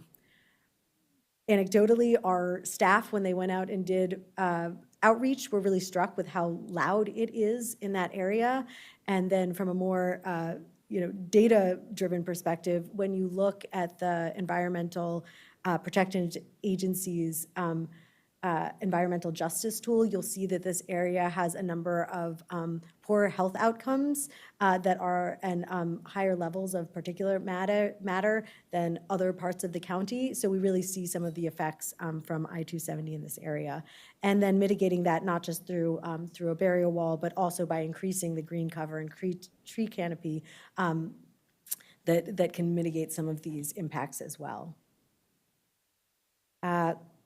So Quince Orchard, which includes the Seneca Creek State Park, as well as the Quince Orchard neighborhoods, our recommendations are to rezone the McGowan property that's bordered by I-270 to R200. It's currently an EOF property. Implement the Germantown to Burtonsville Bicycle Breezeway, as well as improve the Quince Valley neighborhood park. I think we had some discussion when I was last here in December about increasing the zoning in this area. And examining the site, we think that there are some constraints, such as topographical constraints in addition to a lack of connectivity to transit, that we believe this is more appropriately zoned as an R200 property, but we're happy to talk about this as part of the work session as well. Rosemont, Oakmont, and Walnut Hill, those are 5 and 4 on the map, actually. Rosemont is a currently developed area of single-family homes, and we're recommending retaining the existing R200 zoning. Oakmont and Walnut Hill, they border the town of Washington Grove, and we're recommending retaining the existing zoning. However, and I think if you remember, part of our discussion last time was there are plans or the possibility that Mark will discontinue or reduce service even more at this stop. So although it's part of a Thrive growth area, if it does not have that connection to transit, we kind of see this as an area that no longer has connection to transit and is not appropriate as a growth area. However, if Mark were to change those plans and to increase the frequency of service, then we recommend a CRN floating zone in the area to make it more like a village center. But this area is also developed and surrounded by the town of Washington Grove and industrial and single-family home neighborhoods. The Washingtonian Light Industrial Park area, one of the main focuses is just increasing the green cover and the tree canopy cover. You can see here, this is the impervious surface, and it's kind of astounding to see that the impervious surface is like 80%. So just increasing that perviousness, that ability for stormwater management and anything else, but retaining the industrial zoning because, as we mentioned in the plan, there's very little of it actually in the county, so it's an important resource for our county. The Washingtonian residential area, which is between downtown Crown and the Rio Lakefront, we are recommending rezoning the Washingtonian Tower from R10 to CRT 1.25, and then rezoning the T zones, the rest of these zones from CRT 1, and maintaining the CRT 1, as well as maintaining the tree canopy there, prioritizing MPDUs and 2 and 3 bedroom units in redevelopment. And then I think one piece is really providing, if the area was to redevelop, to provide a connection between Fields Road and Rio Boulevard. Right now it's gated off, so there's not really a way to pass through this area and get between downtown Crown and the Rio Lakefront. Highwood, see that in the little corner, it is the, oh, sorry, go ahead. I'm sorry, I didn't turn it on. On bullet 2, what does that mean? What is the change? Yeah. I'm sorry, I don't understand it's- all of these numbers, but I'm trying to follow up. Basically, I don't know what's going to happen with this change. This is a funky change that we also had to figure out. What does the T mean? Yeah, what does that So a number of these zones were translated from our old zoning code to the current zoning, and they said this is what we believe it translates to, but this is just establishing that as the zone for this area. So it's not going to change the height or the No, density? and that's why all the other numbers besides the T are the same. So we're in essence not changing the zone. I saw it was. I know, Okay, no, so it's just bring it to the new terms. Yes. Okay, got it. Thank you. And then Highwood, which is completely surrounded by the city of Rockville, we are recommending retaining existing R200 zoning, and then as well as constructing a side path along Darnestown Road, which is consistent with a 2018 bicycle master plan, and then increasing kind of private, installation of stormwater management infrastructure, both in the right-of-way, but also on private properties through existing programs like the Rainscapes program that the county has. So we've completed the recommendations for kind of the summary of the recommendations for each of the areas. And just to go back to how we started, our staff recommendation for today is we're asking the board to approve the working draft as the public hearing draft, schedule a public hearing for March 14th, and then allow the public record to remain open 1 week longer than the public hearing. And then just to give you an idea of our next steps, Ms. Sanders at the beginning walked through these, but this is kind of at a more granular level. The next things that we'll be doing is editing the working draft as directed by the planning board, as well as to fix some formatting errors or typos in the plan before we publish and distribute the public hearing draft and the plan appendices. Provide a notice of the public hearing date, and then continue to coordinate with our internal staff and our ongoing planning department initiatives that are happening concurrently to this plan, as well as continuing to coordinate with our agency partners like MCDOT and MCPS. And property owners and community members. We've received some correspondence from property owners, and we expect to continue to provide outreach with community members leading up to the public hearing, and then holding the public hearing hopefully in March. And that concludes the presentation. Thank you so much. Wonderful plan, and we look forward to going to the next steps. It's now for board members to have questions or comments. I see Commissioner Hedrick with his hand up. Please be recognized. Oh, thank you. Excuse me.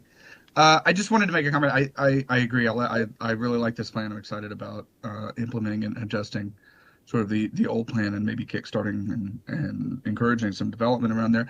I would like to sort of go back to this concept of encouraging the construction of housing, even in these places where we're currently recommending that we retain the R200 zoning. You're trying to develop and are developing a major employment center and allowing for the construction of some sort of more dense housing nearby. And I don't understand about the MARC train and everything, but I mean, R200 is fairly huge lot size. I think there's opportunities here to allow for the development of more housing, close to this employment center. And I see that our housing person has come up, so I will listen to what she has to say. Thank you, Commissioner. Lisa Gavoni for the record, Countywide Policy and Planning. So as you may know, on February 22nd, you will receive a briefing on attainable housing strategies, which is looking at diversifying our housing types in zones like R200. So we will be tackling that at the countywide level, and we think that the plan has language that would support those changes if made at a countywide level. Okay. Yeah, we're trying to develop even if they're not directly connected to major transit, or if the major transit, and I would hope that MARC would improve and expand rather than contract, although I understand the issues with that and the funding. But allowing for that density and allowing for people to have more housing options and more housing supply near to this, major employment center that we're having, even if they're not directly. We're planning on building bicycle paths, pedestrian access, all sorts of things like that allow. And so, yeah, if we're going to do it with the attainable housing, but I think it's important, number two, with the master plan to think about, upzoning some of those for density that increase the possibility of there being a larger housing supply in that, in that area and in that region of the county. I want to put that in there before we get to the working sessions in a couple of weeks. Thank you. We appreciate that. And I think that, we can continue to discuss it as part of the work sessions. And, maybe we can prepare for some information about each of these areas so that we can have more to share as we discuss that. Yeah.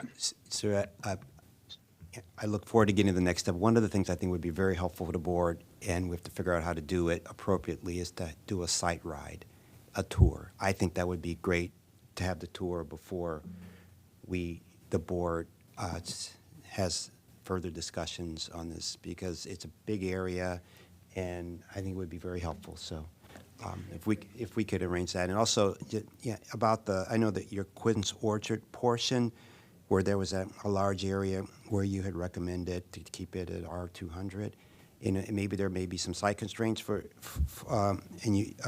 to making it denser, but I would at least like to look at, even if it's a for sale type of housing, that it be a more flexible residential zone, so that maybe townhomes could work there, as well as, a denser townhome product, as well as the detached homes. So I know there wasn't much infrastructure like transportation in that area, but I think that possibly duplexes or a option for townhomes or something that for sale there could be appropriate. But let's do our tour, and let's think more about that. Okay.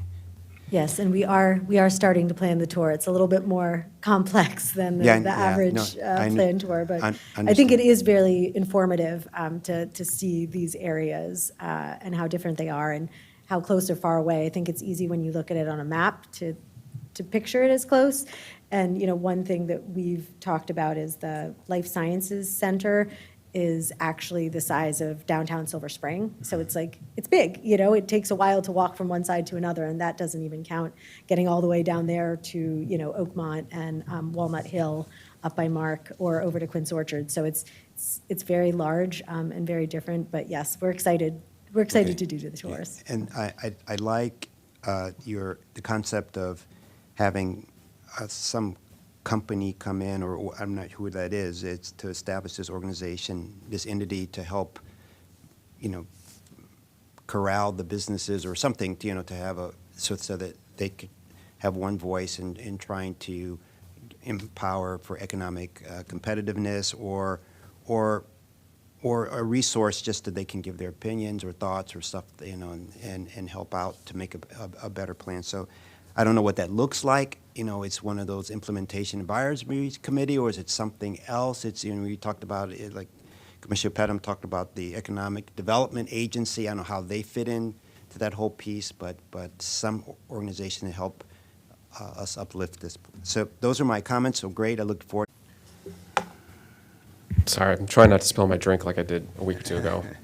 No questions. I just thank you again for all of your work and the great information and the study from the consultants and everything else. It's been fascinating to learn about. Echo the comments from Commissioner Hedrick.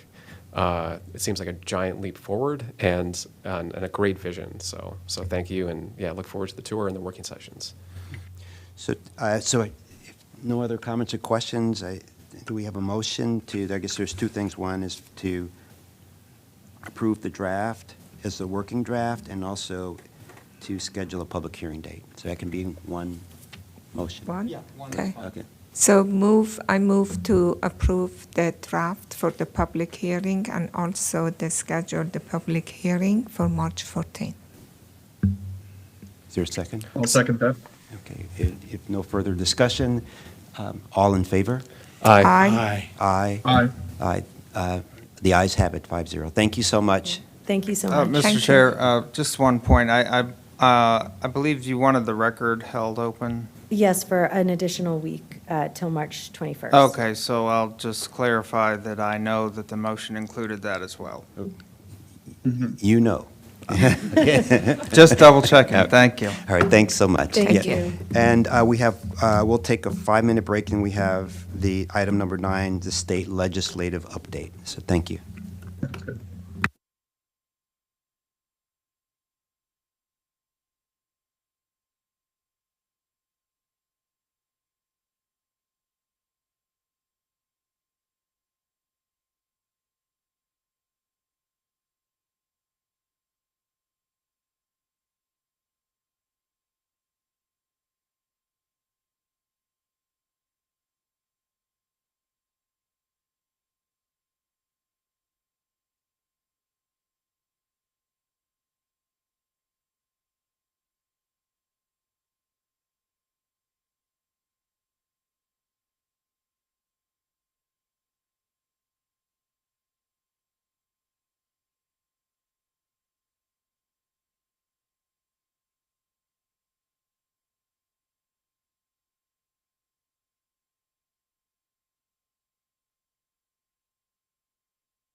Good afternoon. We're on our last item of the day. Item 9 is state legislative update by our General Counsel, Ms. Deborah Borton. Good afternoon, Deborah. Good afternoon. Thank you, Mr. Chair and members of the board. I'm Deborah Borden. I'm the Commission's General Counsel.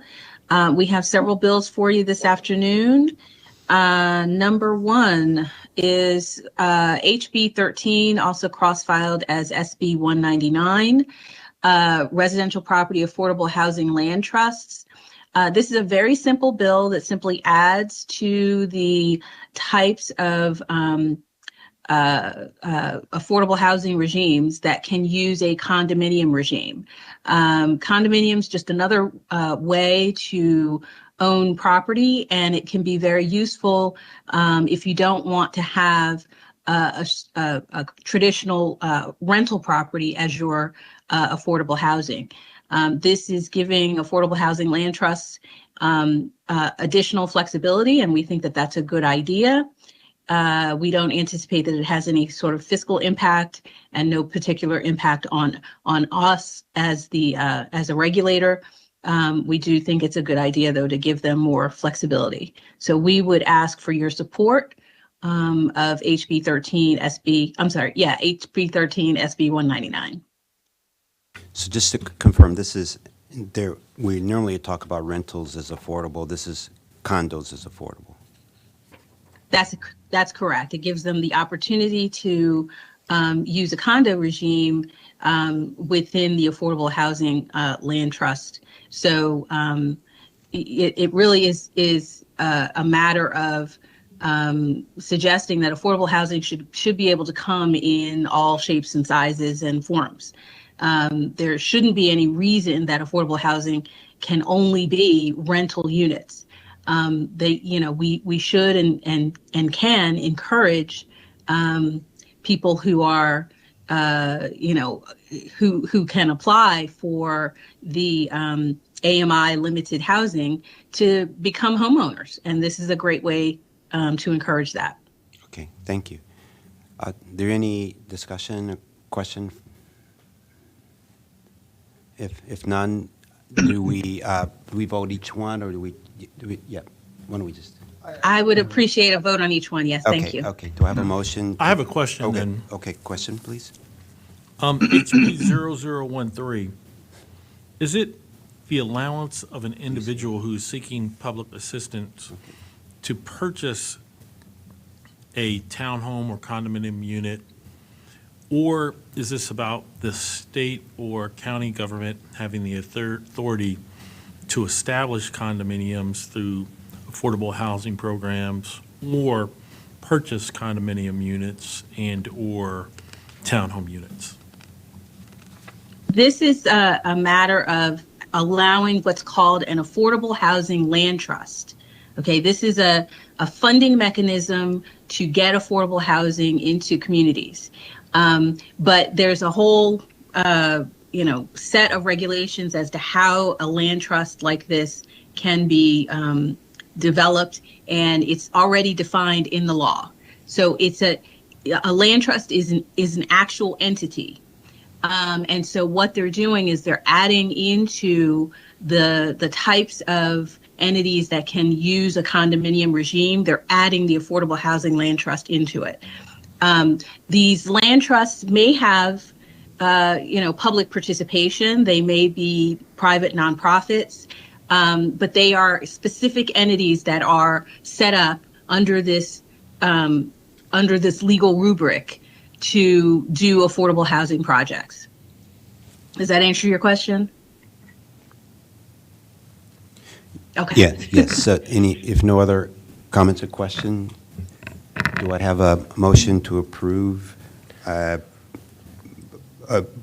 voting in the affirmative for HB 0013 residential property affordable housing land trust? I move. Yeah, move that we support HB 0013. Second. I second. All in favor? Aye. Aye. Aye. Is that it? Okay. The ayes have it. That's 5-0. The next is, you go ahead, Ms. Borden. Yes, thank you. Next is HB 28, passenger truck and multi-purpose vehicles, annual registration fees. So this bill is an implementation of a recommendation that's actually in a recently adopted pedestrian master plan. It was adopted in 2023, just last year. That recommended that the state consider legislation to tie vehicle registration fees to safe vehicle design. What the master plan effort found was that the heavier vehicles are more likely to severely injure or kill pedestrians. And in addition, the heavier vehicles inflict more damage on the state's roadways than lighter vehicles. So by scaling or tying the vehicle registration fees to vehicle weight, we proposed that this might provide a bit of a disincentive to purchase the heavier vehicles, as well as ensure that heavy vehicles pay for their impact on the road system. So this was in your pedestrian master plan, and we love to see when those recommendations actually take hold in legislation. So we are asking for support of House Bill 28. Do we know that how much is the increase and if that really impacts some of the businesses that they own these vehicles? Well, the increases are actually in the bill. Let's see, the first one is, let's see, what do we have? Generally speaking, they're going up by about $20, $25, it looks like. But you can see the increases that are in the bill.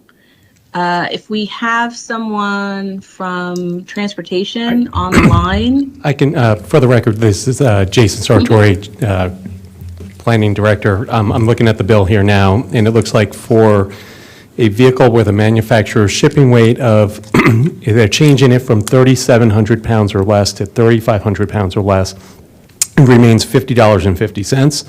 And for a vehicle with a manufacturer's shipping weight of more than 3,500 pounds, but not more than 3,700 pounds, it goes up to $101. So what that used to read was that anything over 3,700 was $76.50. Now, anything over 3,700 would be, and not more than 5,000, between 3,700 and 5,000 pounds would be $153. And for a vehicle with a manufacturer's shipping weight of more than 5,000 pounds, $229.50. So it's adding several additional steps in there and increasing the rate as the weight goes up. Yeah, is it a hardship for people suddenly, everything is going up and then this goes up? I'm okay if it is 5% or 10%, but if it goes up by 100 or 200%, it's a hardship for people to pay. I take that point. I think that there's more and more data and studies that support this relationship between vehicle size, vehicle height in particular, and pedestrian fatalities or just serious injuries related to crashes. It's only going to get more severe and more significant as EV adoption increases because EVs tend to be heavier, even at the same size because batteries just weigh a lot. I fully support this idea of kind of scaling up registration fees with vehicle weight and size. I think that the proposal here is probably not even going far enough, given the scale of the impact that larger vehicles have on pedestrian fatalities or just fatalities in general. They could strike other cars, and it's just as dangerous. I don't know how much support we might have. I would suggest that we as a board consider, as part of our support for this general idea, urging the legislature to go even higher. The relationship is actually quite stark. It's more sort of exponential than it is linear. And I think that the registration fees, as they go up per vehicle weight, I think they should reflect that exponential increase in risk and in danger to people's health and just the relationship to fatalities in general. Personally, I would suggest that we support this with the addendum that, we urge even higher fees for higher weighted vehicles. I would caveat that by saying I would support that primarily on the Class A vehicle type, which is just for, personal use and not for business use, not for I think that, there are obviously there are legitimate reasons for businesses of a certain type and for vehicles that are kind of other class vehicles for commercial use to have larger sizes and therefore larger weights. There's all sorts of reasons for that and economic benefits. So I would probably support it more on the Class A side for personal use. But I'm curious to see what others how others feel about that. Can I answer to that? I think that $100 or $200 has to do nothing with the safety. Should be other measures to protect for the safety, like the speed limit or all the other things that we are doing. I do agree that the heavier trucks they may create more damage to the pavement. And I believe that there are other ways that they are paying. I'm not sure that there are not other ways that they pay for that extra damage to the pavement. For the consumer, I see that this is another rate of inflation. We keep adding the stuff to it. So I don't definitely agree with having an amendment to have it more. That's my opinion. And I think that even this increase may be a hardship. So we have to see that if you want to take it higher to gradual or something that is gradually is more affordable for people to pay. I appreciate those comments for sure. And I totally agree that, this alone will not make the roads safer. I think the idea is that so a lot of this is about consumer choice. And to the extent that we can incentivize, or in this case, disincentivize the purchase of larger vehicles when it is a choice that folks are making, I think that can help. Obviously, we exist in a national market, and the state of Maryland doing this is not going to, on its own, it's not going to impact auto manufacturers and their decisions nationwide. But I think it's part of a movement. But it's not just a choice. If you have a family of 4 or 5, and you want to move around, and this just, I have it. A lot of if you look at a lot of the Hispanic, they have bigger families, and they need to have a bigger SUV to fit all the family in. And it's a lifestyle, and it's a quality of life. I think, respectfully, I disagree with that. I think if we go back, 40, 50 years when vehicle sizes, families had station wagons. I think the market has changed. I'm not pretending like we can control the market.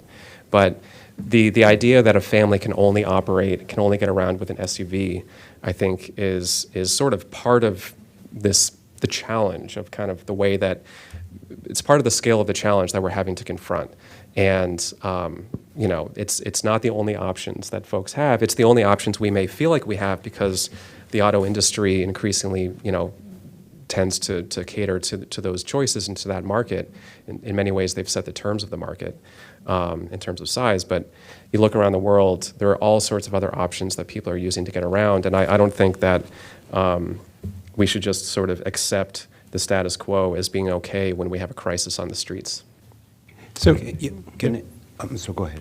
I was just going to reiterate, I think, what Ms. Borden was highlighting earlier, is that this is part of the pedestrian master plan that the county council adopted. This is very specific recommendation in there to increase rates for larger vehicles, registration rates, because of the connection that it has to pedestrian fatalities and serious injuries. This was not only is it in the master plan that the council adopted, it's the master plan that the commission adopted. The council approved, the commission adopted. So in ways, you've already endorsed the idea that this is a priority for the county. And it is do we have the Yeah, I actual can- language from the master plan? And so I want to make that connection that we've already said as a county that this is a priority of making this and asking the state to actually do this as part of that master plan. And I'm fine with that. I just say that we need to make it gradual and smaller, that gradually to be, because that's what I was asking, that how much we are increasing it. And that is something that if you want to increase a fee, you don't want to increase it right away to be doubled or tripled. You want to just gradually bring it to that point. I mean, if I can, if I can weigh in, Artie. Please do. Yeah, I fully support everything Commissioner Linden has said. The connection between pedestrian safety and vehicle size and vehicle weight in particular is, I mean, it's about as strong as you can get. It's not hard. And we do need to do this. I actually agree significantly that we should both support this bill and transmit comments that the heavier the Class A vehicle is, the more we should increase the fee for registration. I got a family of 5. I get around in one car and a bicycle, and my arm's not broken. So there are options. Those vehicles are more dangerous. They need to pay the price for being more dangerous and more costly for the roads. So I support both this and transmitting comments that we should scale up the increase in the fee with the size of the vehicle. Are there other? I have a comment. Is this fee in addition to the normal registration fees? Or is the registration fee going to be based on type of vehicle that an individual owns? Or is it a fee that's going to be in addition? So if there's a flat fee that you pay to register your vehicle, are people who own SUVs or trucks going to be assessed an additional fee? This is David Ansbacher, Acting Division Chief. This is an amendment to the existing fees that are assessed on vehicles. I am, in response to Director Sartori's question, I'm happy to read the language from the pedestrian master plan. I will also just note DC approved fees last year that are frankly substantially higher than this. They're looking at numbers that are in the $500 and higher for commercial vehicles. So relative, this is actually pretty low. But you know, the broader point is Vision Zero safety, we refer to it as a safe systems approach. A safe systems approach means that we are trying to tackle this issue of safety from many different ways, from the design of roads, from lowering the speed of roads, but also critically to the design of our vehicles. If I could offer But maybe I a asked a couple of. question. My question was, is it going to be an extra fee or is it just going to be a flat fee based on the weight of the vehicle? Right. I think it's the new registration. It's the new registration fee. All right. And then I have other questions also.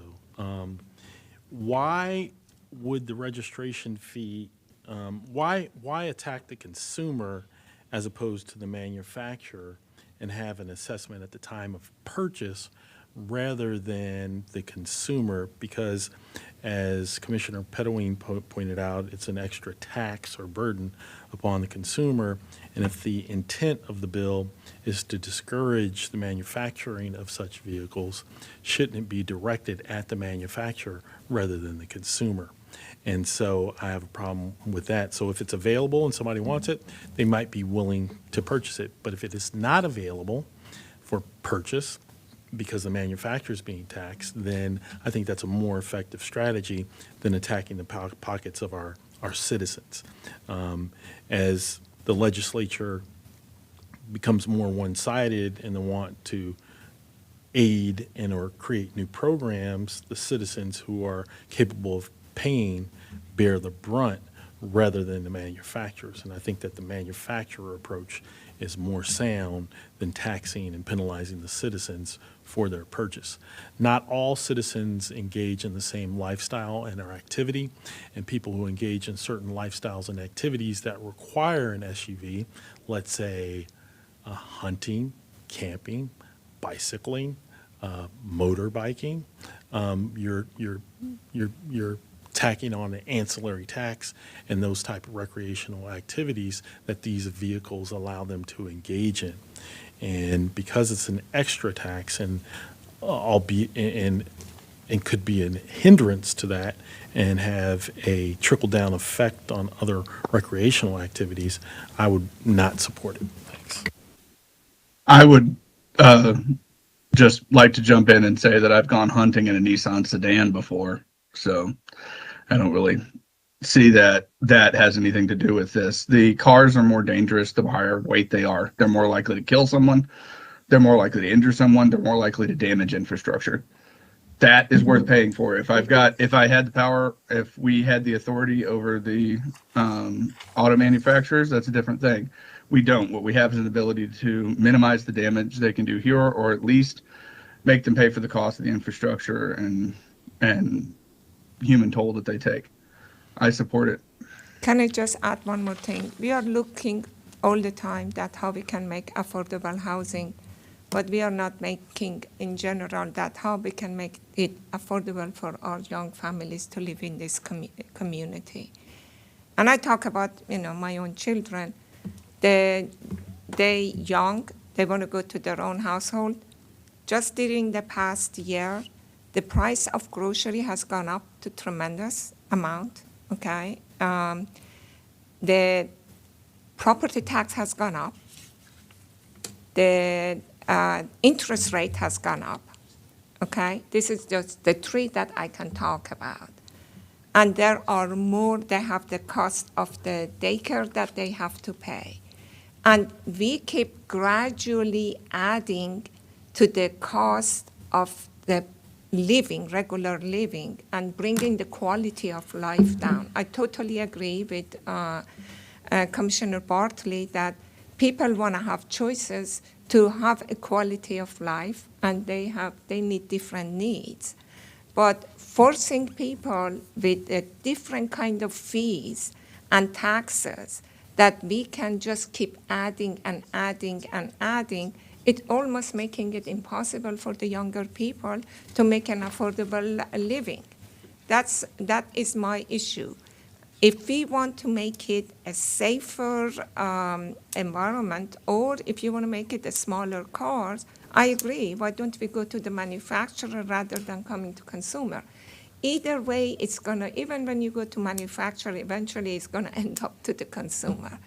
But at least give them a little bit breathing room rather than suddenly increasing it. Make it gradual, that those people that already are stuck with these cars, they have a choice for the next one. That is the point. We just don't come and suddenly increase the fees and make it double.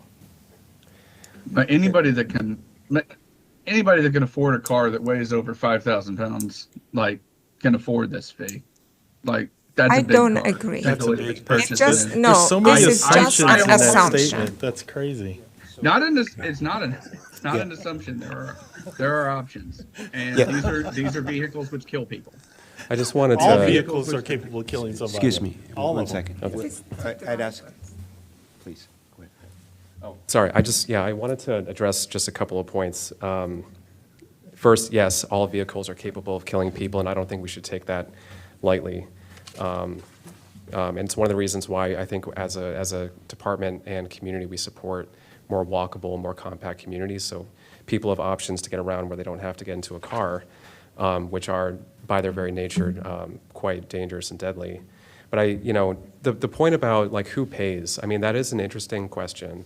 I don't feel like I have the expertise to understand the difference between the impact, whether it's this on the consumer side or the manufacturer side. I do understand the intent, though, of having it on the consumer side, which is ideally supposed to send signals to the manufacturer to say, consumers have different preferences and incentives now, and manufacturers therefore have you either respond to the new incentive structure and the new market, or you don't, and that's your choice. But if you want to keep making vehicles of a certain size, you're not going to sell as many because the structure and the framework is different. I think that as we as a responsibility have to set the regulatory framework as we want, and to the extent that it can help support the goals and kind of the systems approach that David, you were talking about. I think that's both a worthy goal, and I think it's our responsibility. And so again, I strongly support this. But you know, to my caveat before, I think I would support increasing the fees. I would increase the scaling proportional to the weight, primarily on the vehicles for personal use. I think it gets much more complicated when we go down the road of commercial or people who use the Class E vehicles and beyond that. If you know, others can take that up who understand that a little bit more than I do. But finally, just to the question about kind of cost of living, I also 100% agree. And I think that, you know, not to sort of beat a dead horse and come back to the same thing over and over again, but cars are one of the most expensive things that people own in general. It's housing, cars. It's one of the reasons why, like, when people put together affordability indices, it's often a housing plus transportation sort of cost framework to understand their total cost of living in a community. And it's one of the many reasons why, you know, Thrive, the master plans, the kind of the growth corridors, and all these other things, it's all intended to create communities where we have to be less reliant on the things that cost the most, or to bring down the cost of the things that do cost the most, like housing. The closer we can bring people to the things they use every day, the less they'll have to drive, maybe the fewer cars they'll need to own as a family. You know, not to say that, Commissioner Bartley, you're totally right. Everyone has different life situations. I don't pretend like my situation is similar to anyone else. But, you know, I very much hope that I can continue to not own a second car as a family. And to the extent that something like this can help create a system to support that, I think it's the right way to go. And I would encourage us to support it. I have another question. Can I just, one second? Okay. Thanks, everyone, for your comments there. They're all right in many ways. Given that this was a recommendation of the board that was put into a plan, I feel we should seriously consider it. I believe that the increases are not significant, maybe even to send a signal, but it's a start.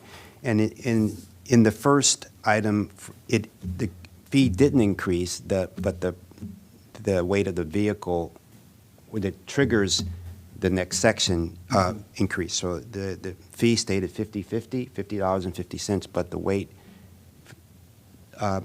went down by $200. And I understand the reason for is to, one, the damage these cars do to the road, as well as, mostly important, the public safety. So I would approve moving forward with this recommendation. I also, I think the fees are minimal. It would be nice if they could increase it, but I do agree that we should move forward with this, the proposed bill. And I understand that, yep, it'd be ideal if we could charge the manufacturer, but it may send a signal that that's the next step, but I don't, at this point, we cannot, you know, we have no effect over the manufacturer, so I would recommend moving forward. Yeah. Yeah. So I move that we support HB 0028 if we're looking for a motion.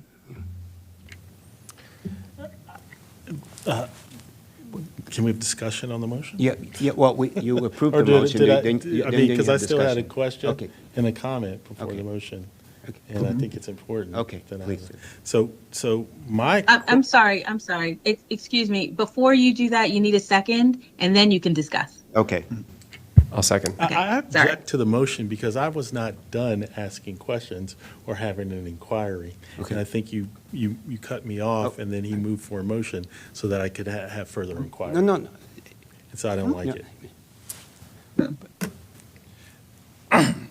After That's what discussion, happened. but after discussion, we can still amend the motion, right? Mm-hmm. Am I correct? Yes, Okay. You can have discussion on the moved, Yeah, yeah. on the motion. Yes. Well, but I had discussion on the bill, and you cut me off, and you didn't let me Oh. continue to have discussion, and now it's only discussion on the motion and not discussion on the bill, and I think that was inappropriate. Okay. And it is not the way this is Okay, supposed well, to happen. our attorneys can tell me if he had discussion on the motion, on the bill. I'm sure that whatever, I would assume that your question, Commissioner Bartley, would relate to the substance of the motion as well. So frankly, it is your meeting, Mr. Chair, to run, but I would imagine that whatever comment or question Commissioner Bartley had is germane to the motion itself. Yeah. Would be my 2 cents worth on this. Mr. Bartley. Right, so my follow-up question was with the increase in fees and the purpose of the increase in fees to deal with pedestrian fatality and/or destruction of the roadway, is there a specific fund or agency that will obtain the additional fees to address these concerns directly, or would it just go into the general fund coffer? And if it is to address those specific concerns, I would like to know where those funds would go and how they would use them to promote pedestrian safety and a restoration of the roadway. Or is it going to just go into a general fund? Ms. Bort, do you have any? Mr. Yeah, Mr. Chair. So these are the registration fees that are already in place for vehicle registration in the state. So this is not a new fee. The answer to your question is I don't know where these fees go currently. This bill is only changing the amount of the fee. It's not changing where the fee goes or what it's being used for. So we can do some research for you on that, but I don't have the answer to that. I don't know if anyone in the room knows that, but I do know that this bill is not changing that right now. The reason why I asked is because it's denoted as the Pedestrian Fatality Prevention Act of 2024, and whether or not the extra funds that are accrued from this fee are earmarked towards some agency, program, or plan that will reduce pedestrian fatality. And that is a fair question. I do not know the Yeah. answer to that. I would say that the recommendation in the pedestrian master plan suggests that the funds from the registration fees could be used for additional pedestrian and bicycle projects statewide. Could, but it's not specifically earmarked for that, correct? But we could recommend, we could put in. You can recommend you could- We can recommend that the funds be used for that. We could amend to recommend that the additional funds be used for the purpose? Yeah, can someone remind me of the process to sort of suggest an amendment to the existing motion? Is there a? So I guess we have to, do we have to vote down the existing, if we're going to add an amendment? Or how do we do that? Well, if the motion, You can I'm amend the sorry. motion. Okay. Yeah. Okay, so I'd like to amend the motion, or you would say you would like to amend the motion, or do I say I'd like to amend the motion to include a recommendation that they use the additional fees for pedestrian safety? Yeah, I believe that Commissioner Hedrick made the motion. I'm good with that. Originally, so the amendment should, strictly speaking, probably come from him. So if he's fine with that. I would then amend that's- I'm fine with that. I would amend the motion to include that the money be used directly to limit pedestrian fatality. That we recommend, right? That we would recommend, that the county or the commission would recommend. And Commissioner Linden, you seconded before. Yeah, so I'll reaffirm my second, I guess. Thank you. Okay. So can I ask a question in regard to if, like, for example, if SUV, regular SUV, how much is going to be the fee under this? It was $50 before, and now would be how much? 150, 200? There are so many SUVs. It's dependent on the weight. It's Yeah, what dependent is on the the weight? of the I vehicle. know, but what is the weight of SUV? I want to just put this in perspective. A small SUV that's got 2 seats is probably going to more than likely be between 3,700 and 5,000, so that's 153. Anything that's over 5,000 pounds is going to be a Ford F-250, a larger truck, possibly an F-150. I don't know what they weigh these days, particularly if it's a four-door or a 3-seater Suburban or something like that. A 3-row seat Suburban is probably gonna top 5,000. Okay, so an SUV that right Give or now take. is paying $50 could be either 150 or 229 next year. I think so. An SUV that's between, anything over 3,700 pounds right now, a passenger vehicle, like an SUV, would be $76.50 today. If it's over that 3,700 pounds but under 5,000, then it will be 153, so that's a doubling. So anything over 5,000 pounds would be 229, so that's kind of a tripling. That's too much for people. And I have no issue with the idea and with the goal, but we need to sort of at least make it 2 years or something, make it that each time it goes up $25, not suddenly from 76 double or 230. It's just not fair that people see suddenly next year they have to pay that much. And that is my problem. That's my... No, duly noted. I would think that given the cost of a car, the additional, whatever, 50 or 100 would not be extraordinary. And it sends the right signal, what we want to do. So I understand it is more, but given the size of the cost of a car, it's I think is relatively nominal. So so where are we on this? So the motion is there. Is second? I abstain. Well, we haven't voted yet. Well, I guess I voted. I said abstain. Okay. Don't vote. Okay, okay. I don't support it. Okay, Abstain. all in favor? Aye. Aye. Aye. All against? No. Okay. No. Okay. All And abstain. I guess I don't know, abstain is different than I say abstain. Okay. Okay, great. So it's 3-1-1 for this item, and we'll go on to the next, Ms. Borden.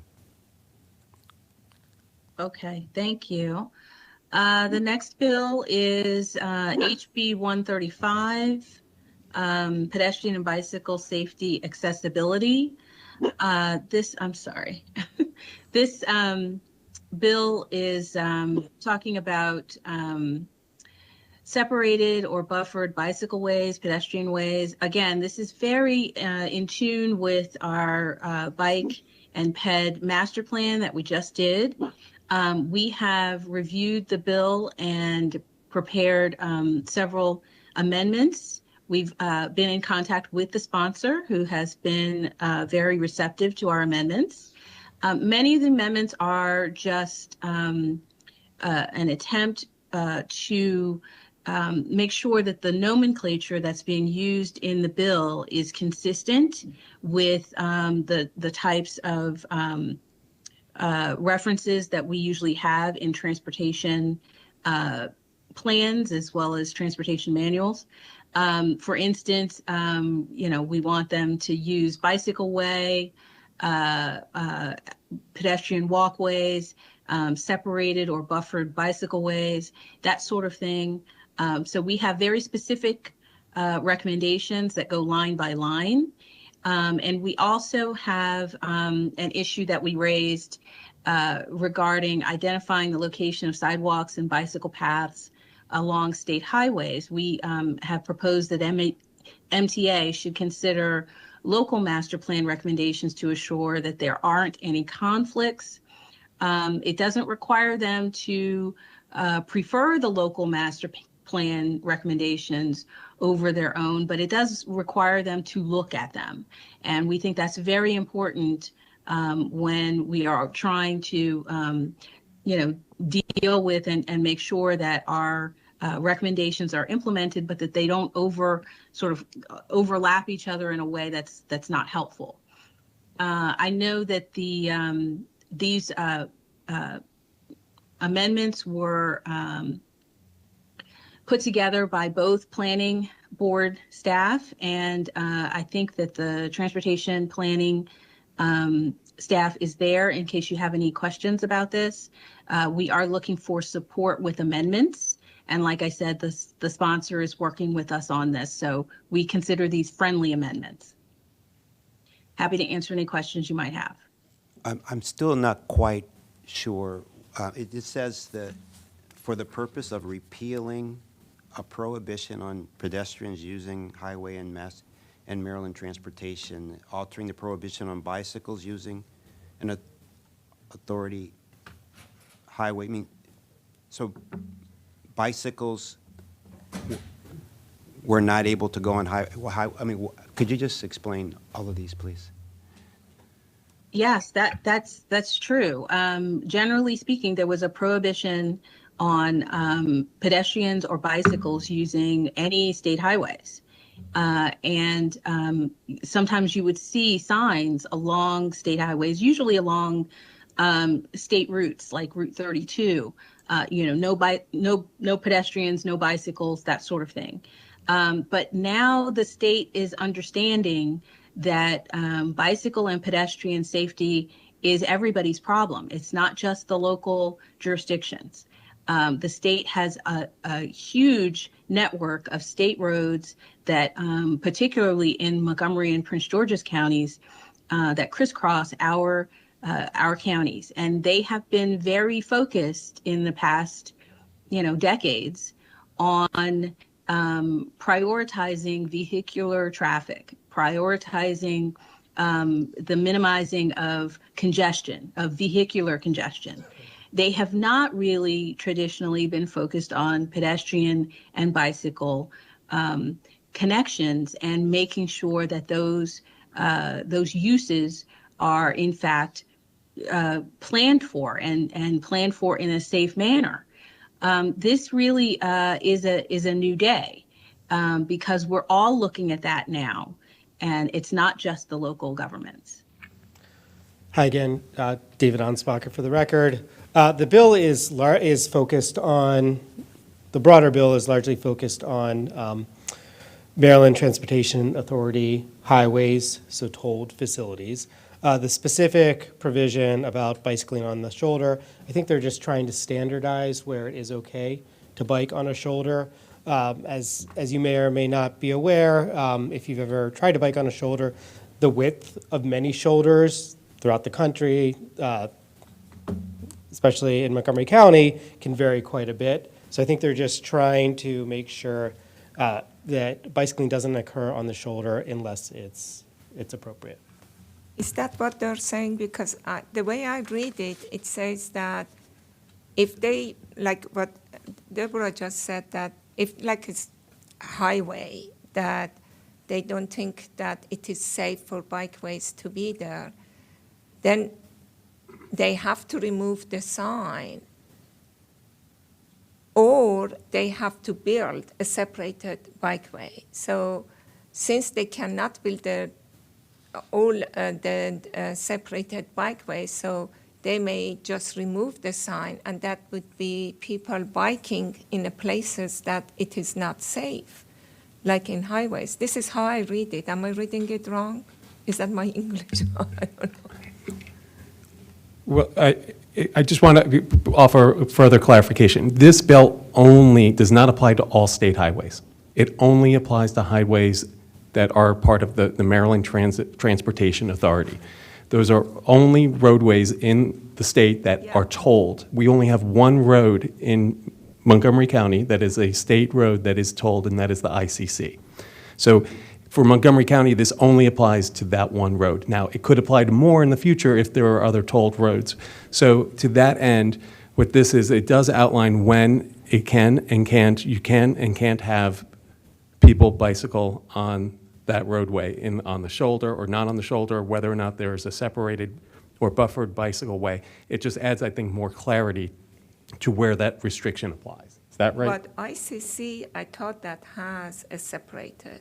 In a section it doesn't, because environmentally it was not possible, but it has a section. But we have, what about we have I-95 or toll road that we're going to have in I-95? I don't know. Okay, if you just think it's that, because I was a little bit concerned that it may allow bikes to go where that it may not be safe. And it's really, with the high-speed traffic, and they don't have a separated bikeway for people to go. Right, I think the intent is safety. Right. They're trying to make sure that bicycling occurs on the shoulder only when the shoulder is wide enough to accommodate it. Great. Okay. Great. Any other questions or comments from the board? Do I have a motion to approve HB 135, Transportation, Maryland Transportation Authority, pedestrian bicycle safety and accessibility? Yeah, I move to approve HB 135. Yes. Second. All in favor? Aye. Aye. Aye. Aye. The ayes have it, 5-0. Two more, HB 0457, Environment, Synthetic Turf, Chain of Custody. Yes, thank you. So this bill, I think it is the third or fourth year we've seen this bill. It is a bill that's sponsored by Delegate Lehman. The bill has been worked or reworked with the both parks departments. We have provided a lot of background information. The issue is that once the turf fields have run their usual life and they need to be disposed of, this bill would require reporting as to what happens to the turf after it has been removed and quote unquote disposed of. This would be the first step towards recycling or requiring recycling of these turf fields. The first step is to figure out the extent of the problem, to have everyone report in terms of that they have custody of these materials and then where they go. The concern is that these turf fields have toxic materials, toxic chemicals in them, and we want to make sure that we know where these items are ending up so that we can hopefully in the future do a better job of disposing of them and making sure that they don't end up in landfills. Like I said, our Parks Department has been very involved, both Parks Departments have been very involved in this bill and in the language that you see in the bill. So they are supportive, and we're hoping that you will again support this bill. We have supported it for the past 3 years. Thank you. Great, thank you. Any comments, questions from the board? None. Seeing none, do I have a motion to approve HB 0457? I move to support HB 0457. Second. All in favor? Aye. Aye. The ayes have it.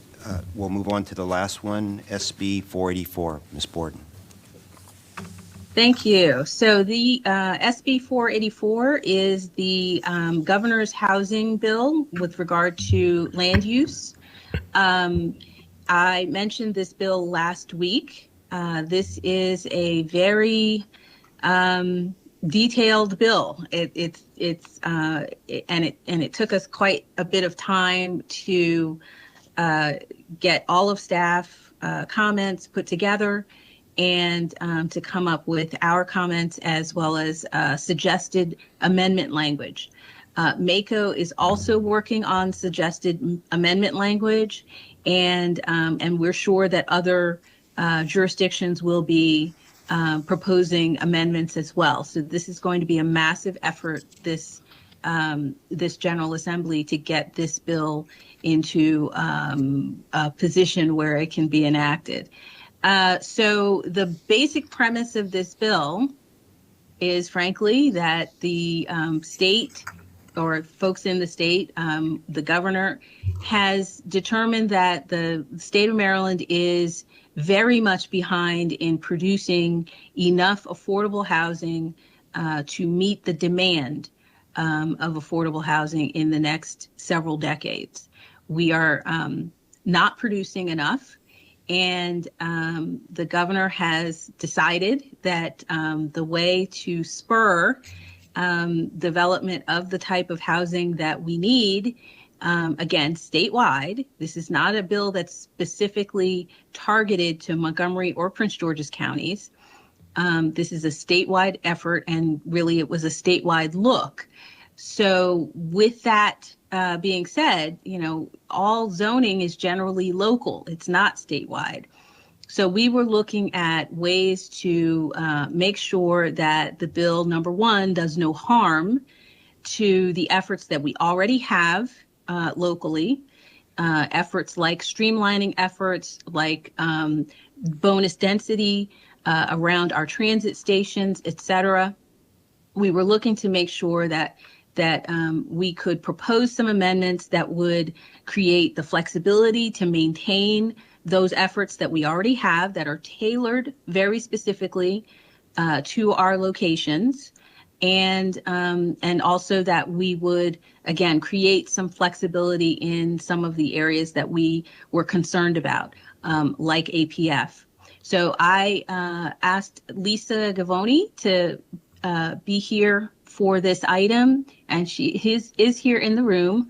I'd like to see if she would walk you through some of the amendments that we are proposing, and then we'll stop for questions, because I'm sure that you have many. There's Lisa. Good afternoon, Planning Board. For the record, Lisa Gavoni with Countywide Planning and Policy. As Ms. Borden mentioned, this is a very complicated bill with a lot of elements. We did submit, 5 pages of potential changes to MACO, so we can walk through those with you. The first is the effective date. As a proposed effective date of October 1st, 2024, we don't think that's enough time to make necessary changes to zoning if this passes, and we are proposing a change to December 31st, 2024 or later.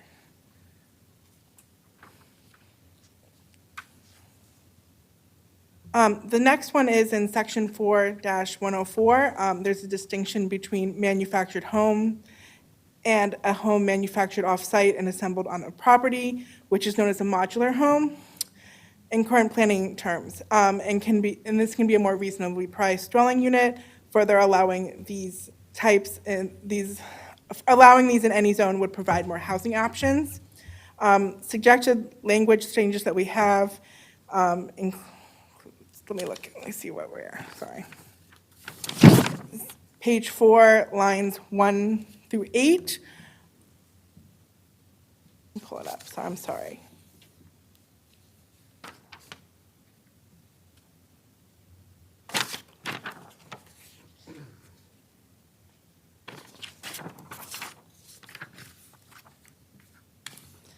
I'm sorry, this all got shuffled.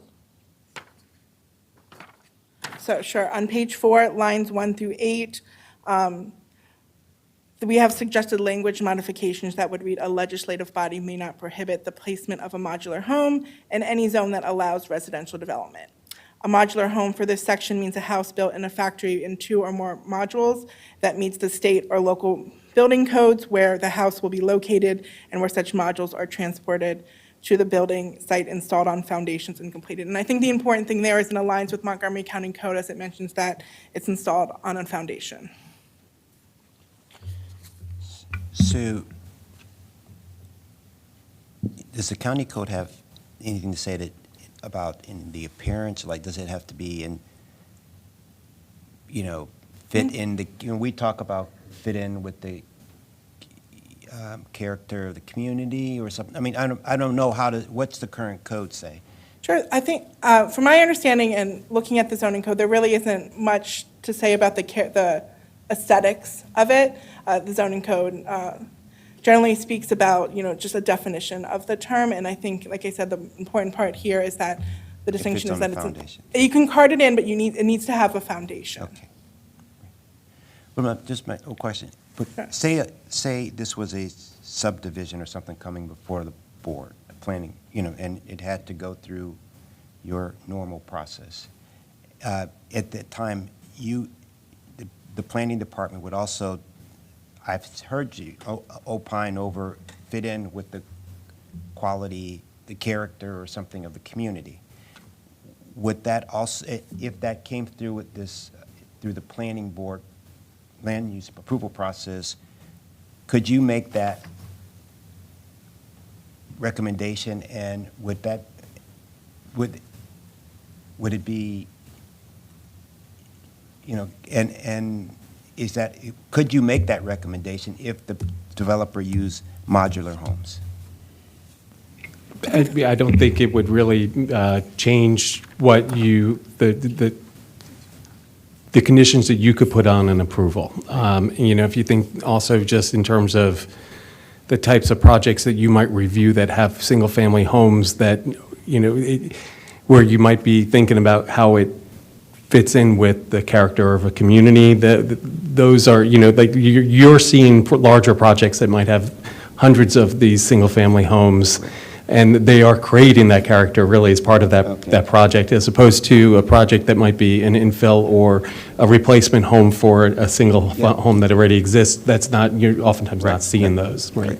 Okay, great. So because that's a very good point that Chair Harris is making. So we don't have any say in the character and how it looks that matches with the community, with the houses next door.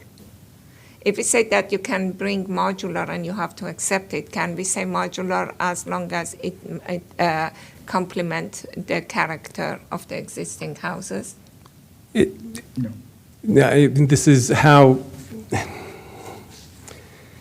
what this particular piece of this, what it's trying to accomplish is just to say that local governments can't forbid these types of housing in areas where we allow single-family homes. Okay,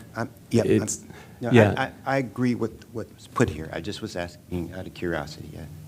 Yeah. Okay.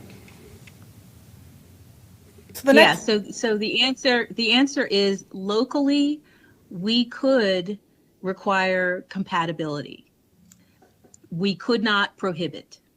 Great. Okay? Thank you. I guess that answers the question.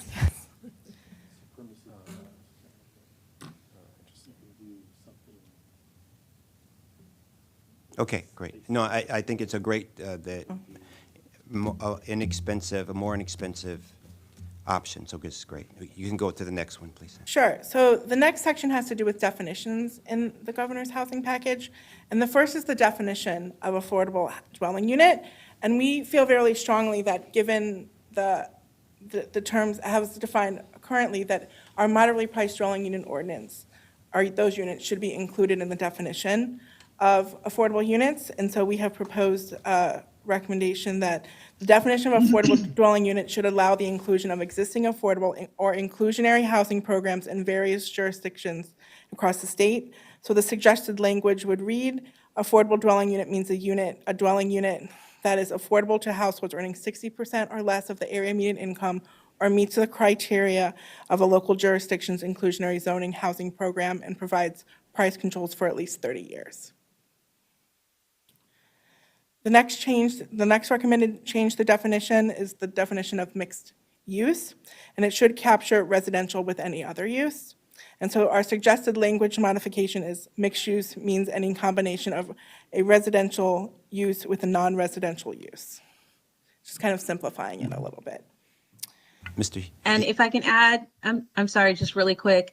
I'm not sure if the language was just a mistake, an error, but the way that it's defined in the original text is that you have to have residential, office, and retail, I think, in order to qualify as a residential use. So they're, the way that they have it, it's an and instead of an or, where it probably should have been an or. So we think it's probably a drafting error, but we wanted to make sure that we get that straightened out. Mr. Hedrick?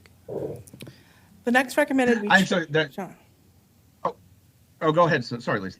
Oh no, if you have a comment, I was trying to move on. I know I was going to ask about the mixed use actually, so I think that Deborah commented on that, and I did want to ask real quick on the first definition of affordable housing unit. I assume that that's mostly to align with LIHTC and other programs. Is there any benefit to increasing the AMI percentage up to say something like 80 or something, so as to I don't know, expand the ability of affordable housing, or expand the places where there's affordable housing, or I assume with a 30-year price control that you're probably capturing most of everything that would be built anyway. Sure. So I think that there's the affordable dwelling definition that we have defined kind of has like two ways to look at it. I think the first is what the state had originally proposed, which, like you said, aligns it with LIHTC. And the second that we are recommending adding aligns it with the MPDU program, our inclusionary zoning program that's generally 65 to 70% AMI. And so we have those, kind of two distinctions to broaden it, but I'm not aware of any other. Sorry. Yeah, no. It's so what it's saying is it's 60%, or it meets the local jurisdiction's definition of inclusionary zoning, which could be workforce housing or lower, extremely low income, whatever that definition is, that has a 30-year price control. So that's an or, it's an addition, right? And I'm just making sure that that's got an additional aspect. Correct. And what we tried to do is also broaden it so it applies to other jurisdictions too, because we're not the only jurisdiction in Maryland that has inclusionary zoning. So we tried to make it, as broad as possible. Okay, great. All right, that's all I need. Thank you. Appreciate it. The next is the definition of townhouse, which we believe should align with general planning definitions, allow for different ownership structures, such as condominium regimes. It should be 3 units. It should not specify it has to be on a separate lot to allow for condominium ownership. So the suggested language on page 6 includes townhouse means a complex of dwelling units constructed in a row of 3 or more attached units where each dwelling unit shares at least one common wall with an adjacent dwelling unit.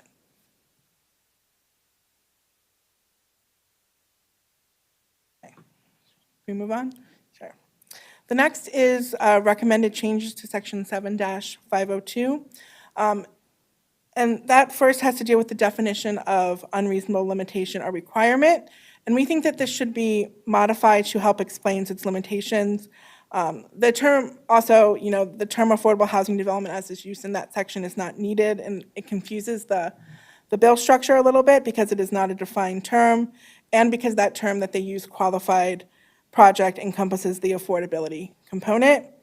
Also, including an impact on not only density, but also the number of units to capture the various ways of calculating more units. So, and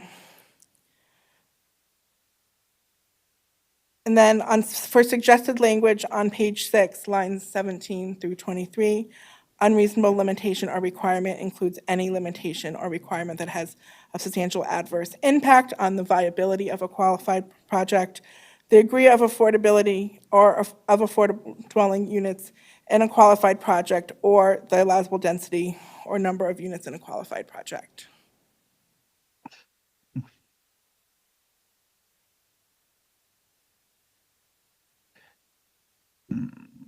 Out of curiosity, has there been any discussion? So there's a lot of zoning requirements with, we've seen it with parking minimums, with design standards and things like that, sometimes to an attempt to minimize the viability and minimize the ability to build affordable housing. Do those 3 things, we think, cover a broad enough swath of things to minimize the minimize the likelihood of putting in anything that doesn't address affordability and density that would negatively affect the ability to build affordable housing. Are those broad enough to cover that? So our general idea behind a lot of the recommendations were to broaden it. I think we can have that conversation with the board if we think that we were successful in broadening it. Maybe it would be helpful to kind of go through like all of the amendments, and we can circle back to see if the board feels that it captures the broad enough. Okay, that sounds good. Thank you. So the density bonus language, or sorry, are we ready to move on, or? Okay. The density bonus language should specify that a qualified project can exceed the density of the zone, including any local bonus density. In this section, allowing missing middle housing units, there is no need to restrict this to exclusively single-family zones. It can just apply to all residential zones. This would allow more housing types and density in more locations, further including that it could be more units or square footage may also provide more opportunities for more housing in certain zones. I think one of the important things here is the bonus density as proposed in this bill is stackable with the local ordinance. So when we made that change to say that MPDUs could be qualified as an affordable unit, you could get the local rules for bonus density, and then you can stack on the state density bonus too. So we have a few suggested language modifications. The first is on page 7, lines 12 through 14, and in accordance with this subsection, a local jurisdiction shall allow the density of a qualified project to exceed the density otherwise authorized, including bonus density allowed by a local jurisdiction in a district or zone. On page 7, lines 15 through 16, in an area zone exclusively for residential use, a qualified project may include missing middle housing units. On page 7, lines 23 through 26, in an area zone exclusively for non-residential use, a qualified project may consist of mixed-use development with density limits that do not exceed the highest allowable density in the local jurisdiction's multifamily residential zones, including any bonus density allowed by the local jurisdiction. I think we're on the wrong slide. Our presentation, you keep referencing page 7. I think it's possible the page numbers just are different on the version we're looking at, but I think. Well, the page references are referencing the bill. So if you look at the parenthetical page where it says page 9 on the screen now, if you go up and find where it says page 7, that's where she was reading from. I'm reading suggested modifications to the bill. Oh, okay. Right. Okay, there you go. Okay. Right there. There we are. Yeah, we weren't there. We weren't. I'm sorry. Do you want me to go through it again, or do you want to? No, sorry. Okay. Excuse me. Can I just ask a quick question about the one that covered residential zones should allow middle housing? I was just wondering if I think lines 15 to 16 on page 7. With that provision or any of these other ones, I'm curious if we've identified like areas of the county where we think this would actually. I know that in many cases we're probably ahead of what the state is doing here, at least within kind of these catchment areas of Metro. But do we think that this would actually move the needle for us in some areas that we've identified, or is that so? Or we sort of haven't kind of gone down that road yet? That's a great question. It's one that we've talked to. We tried to keep our comments in this memo technical in nature, but I think this is a great step forward. We are, as a board in the county, we have made the priorities clear that we need more housing, especially more affordable housing. I think this is a good step in the first direction, but I think there's, in terms of, do we think that it'll move the needle significantly in Montgomery County? No, I don't think that this bill was specifically written for us in mind. We have bonus density. We're talking about missing middle housing. We allow a lot of flexibility for our affordable projects because we want them to move forward. But I think it's a good step forward for the state. It's a good first step. Yeah, for sure. And I know that, I'm reminded of, Commissioner Hedrick saying that, if you can throw a rock from a metro station, hit a single-family home, it's probably like some form of like policy failure or something like that. I'm probably butchering that, but most of our areas, most of our areas, I know, they've either gone through some sort of master plan update, or they've been kind of developed within these within a mile radius. I would personally, this doesn't have anything to do with kind of these technical changes, but I would be very curious to see if we could identify areas that could be affected by this, and maybe whether they're in an existing planning process or in a future planning process, just to sort of see how can we potentially move based on this legislation or encourage things. I think, if this legislation passes, we'll certainly have to do that type of analysis. There will be changes to our zoning code that would result in this passage. And I think that's something that we could remember to bring back to the board when we bring those changes to you. So I think that, I would imagine this bill will be amended through the legislative process. And so what we start with here might not be what we get at the end, but I think certainly if there are changes to our zoning code, we can bring those to you and highlight those areas of the county. Thanks. The one thing I would highlight too is that what qualifies as a qualified project here is pretty tight. And that's where when Ms. Gavoni says we don't think this will necessarily move the needle in Montgomery County, it's because it is pretty tightly defined. As we take up our attainable housing strategies effort over the course of the next month, we'll be bringing that to you. That will be your opportunity to maybe recommend some changes locally that can hopefully help move the needle a little bit more. Yeah. So looking at section 7-503, a qualified project under this section should include projects that are deed restricted for 30 years, not 40 years, as this is fairly standard for programs and financing, and it's typical of the moderate price dwelling unit for the for sale program. Also, rail stations should need to be within the state of Maryland, as stations located in the District of Columbia, like Tacoma, for example, but within 1 mile of a Maryland project could be useful for more housing as well. So we have some suggested edits on page 8, lines 6 through 7, on a property that is located within 1 mile of a rail station. Is deed restricted to include 25% of units that are affordable to dwelling units for a period of at least 30 years. And on page 8, line 17, it should say Metro Rail system station. Move on? Sure. The bonus density, like in the prior section, should specify that in addition to any bonus density affordable by the local, that it's an additional bonus density in addition to what is afforded by the local jurisdiction.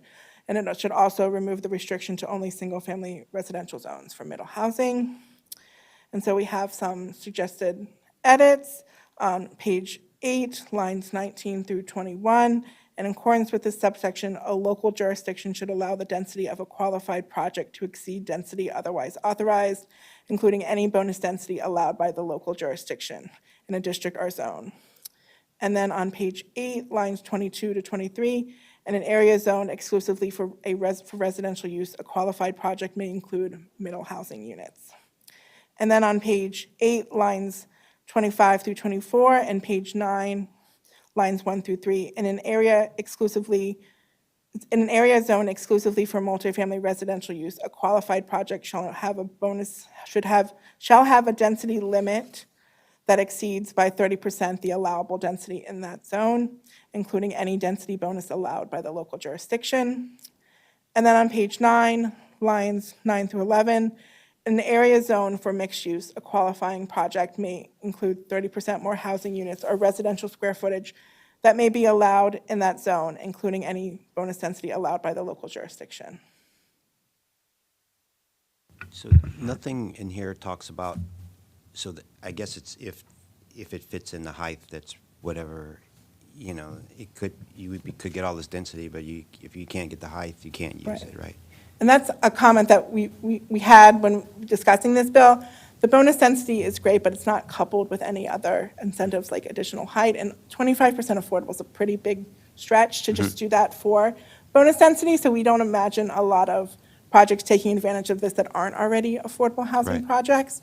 But there are, I think, this is stackable with local rules, and local rules do allow additional height, and we do have incentives like impact tax waivers or discounts for projects that provide 25% NPDUs. So I think it's a great way to look at it as like the state's making some rules, and we can couple them with our local jurisdiction rules to kind of hopefully make this a little bit more of a reality. Great, thank you.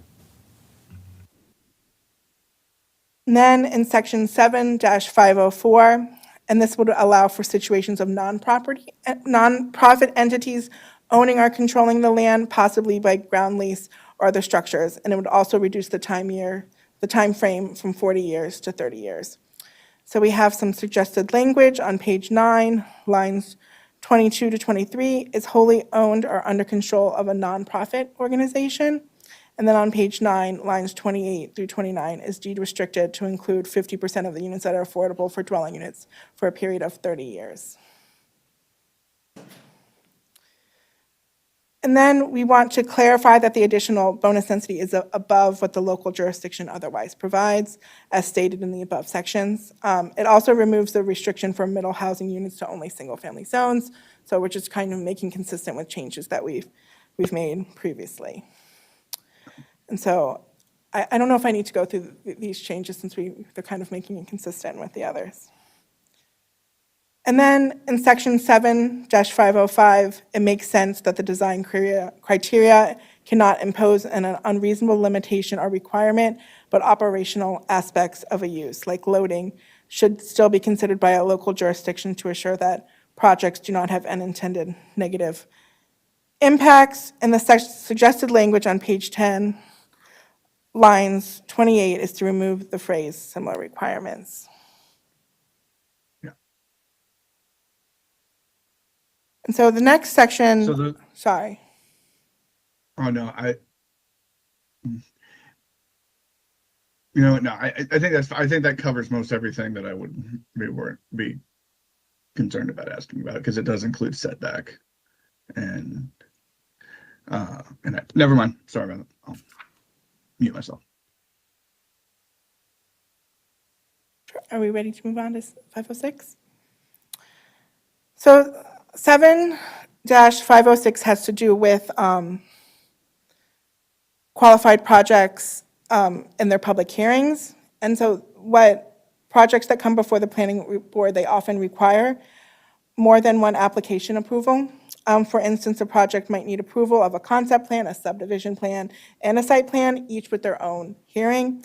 Applicants generally decide how many applications they wish to process at the same time, as there is significant investment in creation of these plans.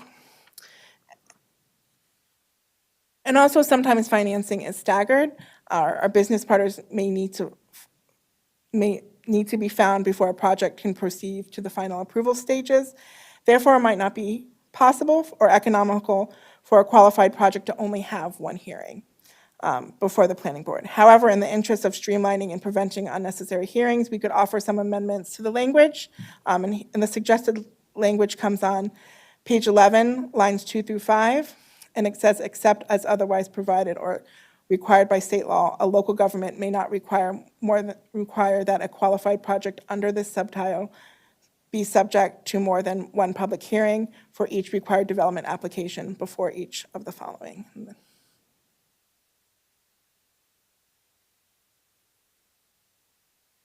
good? All right, we're almost there.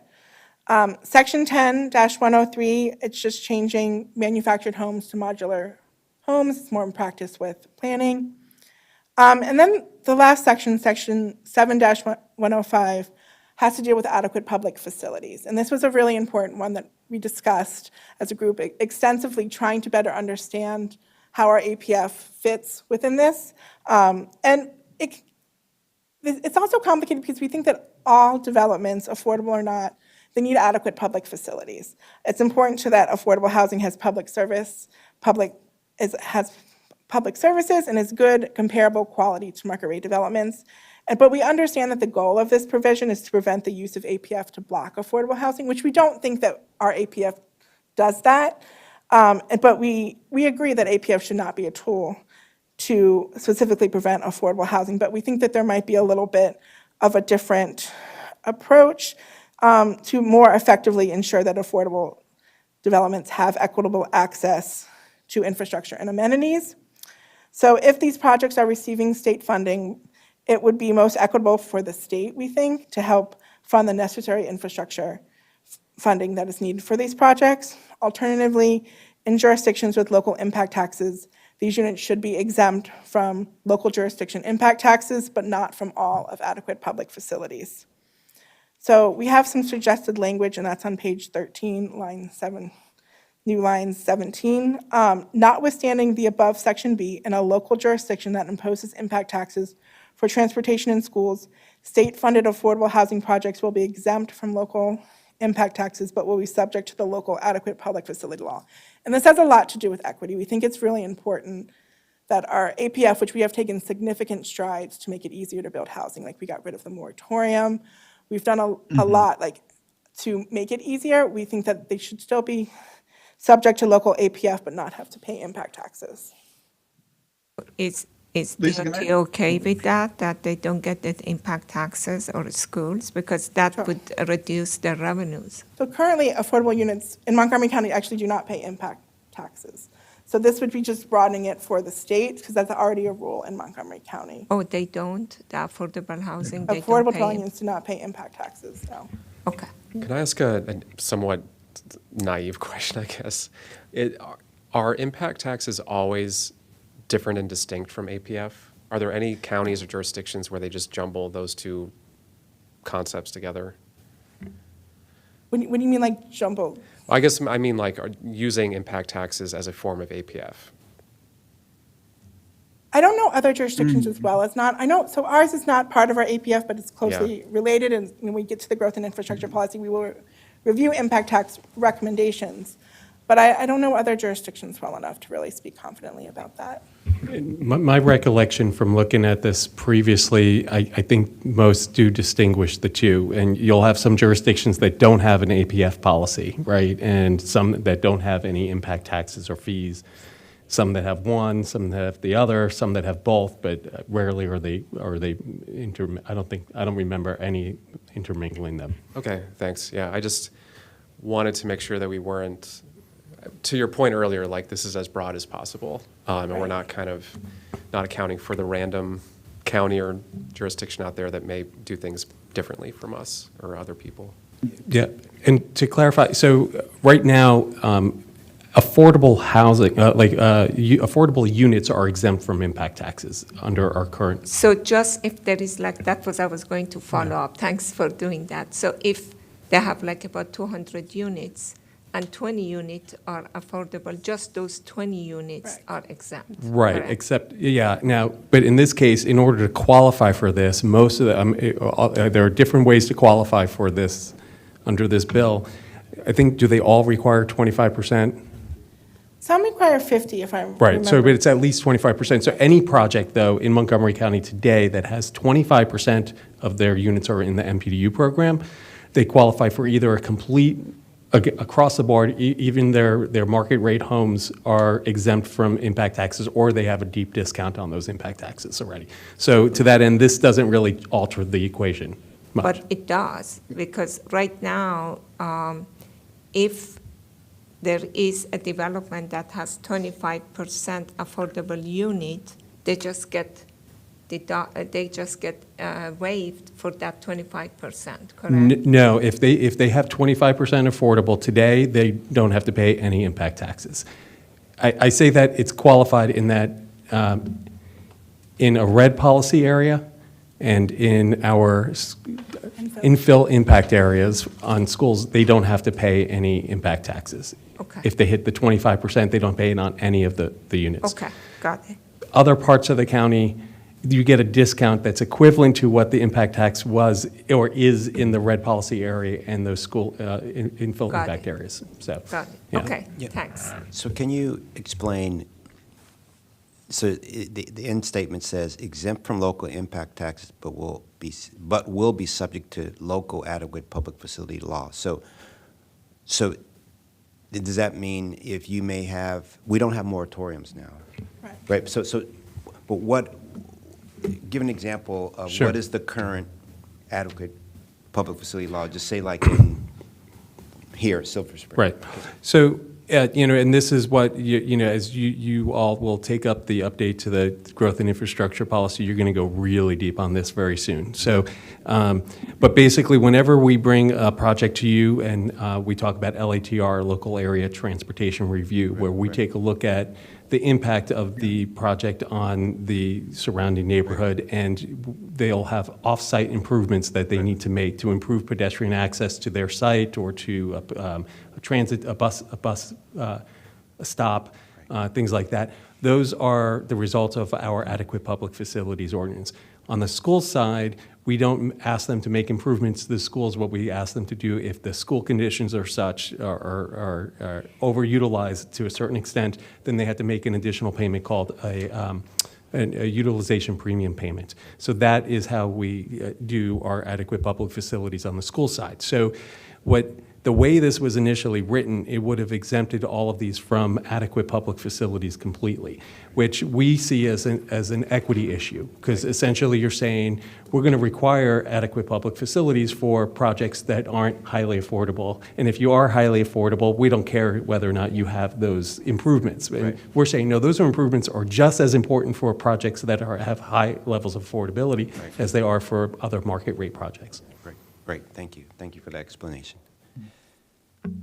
That brings us to the end of the comments. Mr. Hedrick. Can I? Yeah, can I ask one quick question on the, and this is maybe a legal question, with the state funding, does that include any amount of state funding that is included in a project? Or just out of curiosity, I mean, is any? To be a qualified project, you mean? So this is this says in making a decision to permit an application for a state-funded affordable housing project. So I'm not sure if is that just state-funded qualified projects, or is that any state-funded affordable housing project? For the purposes of this section, this APF section, it only applies to the state-funded affordable housing projects, and also if they're getting federal funding as well. There are federal credits that are also included in this. So in this section. Yes, DHCD has told us that they do between 30 and 40 projects per year statewide. So that is the impact that they see that this could have. Okay, so that's Oh, I'm sorry. Sorry, I didn't mean to cut you off there. Yeah, I think that we looked at it, and for Montgomery County, we think that the number of projects we might be looking at might be from 2 to 4 each year that may use either federal credits or the DHCD grants that we're talking about. All right. So this, so I'm getting back up. So it's 4I and 4, or 4.1 and 4.2, I guess, before I and 4. So that's what's defining by state funding. It's not defining, energy subsidy money that you get. Exactly. It's very specific. It's very specific. It's not, okay. So that's where I'm running back up to that definition then of state funding. Okay. So it's not including money from the Housing Finance Agency, anything of that nature. This is a specific definition of what state funding means. Okay. Correct.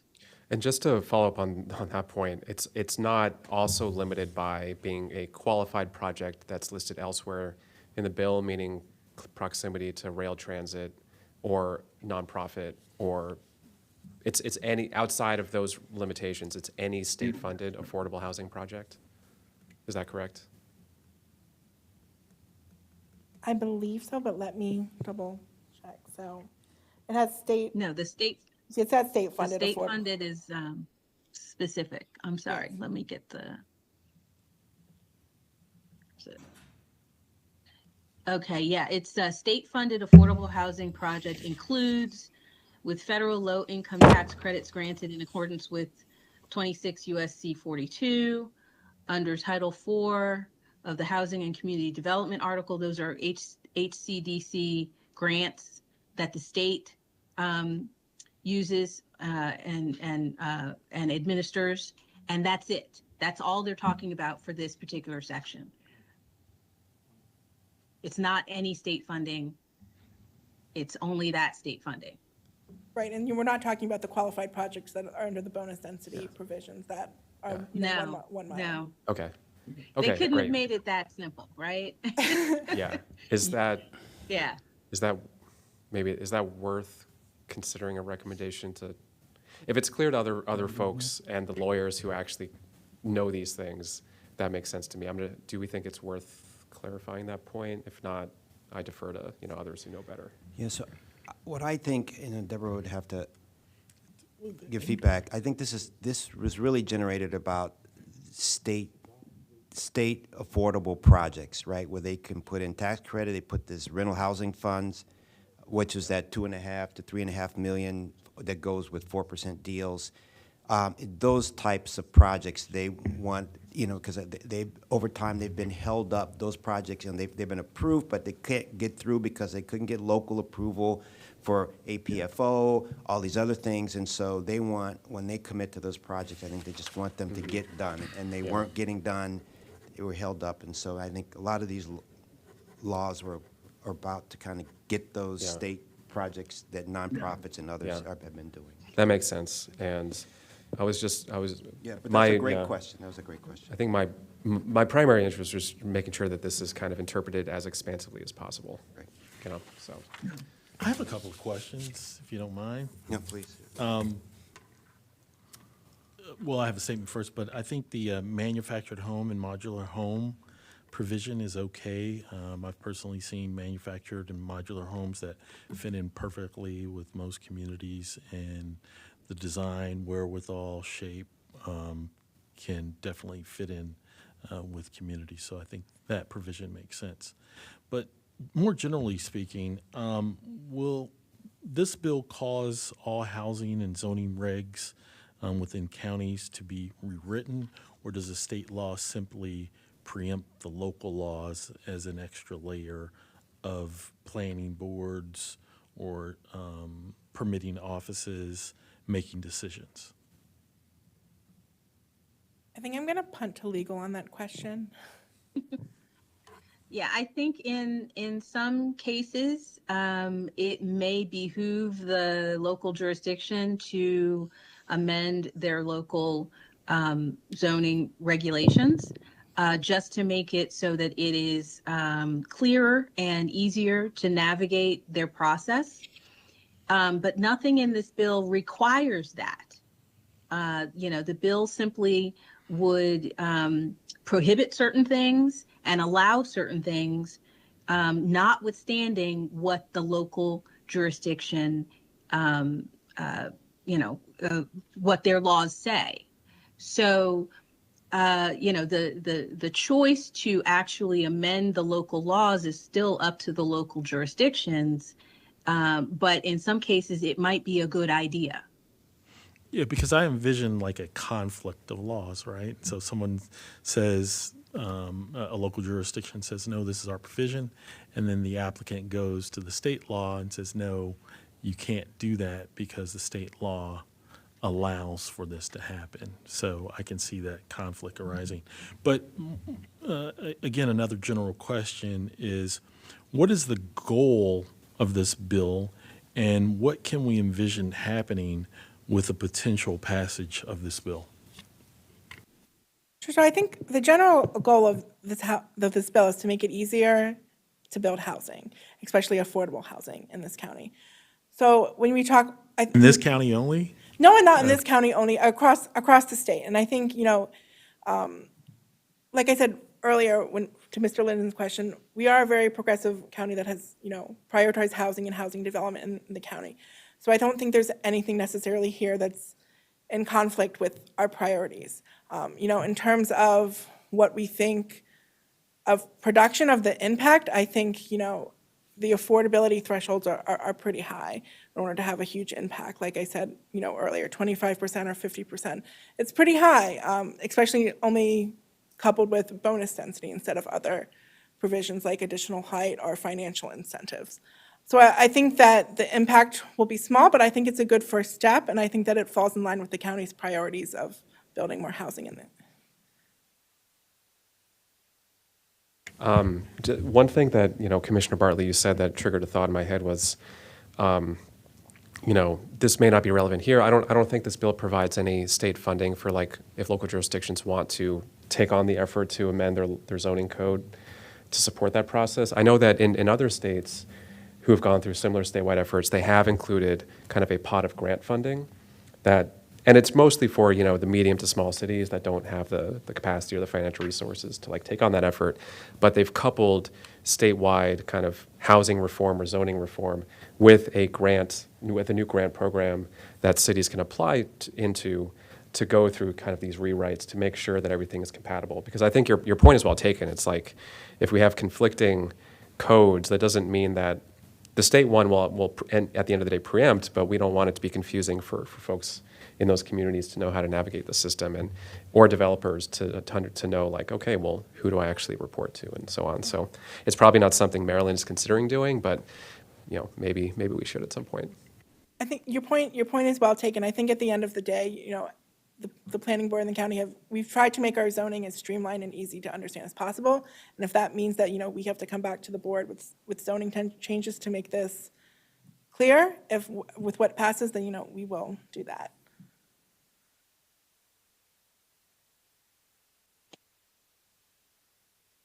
That's it.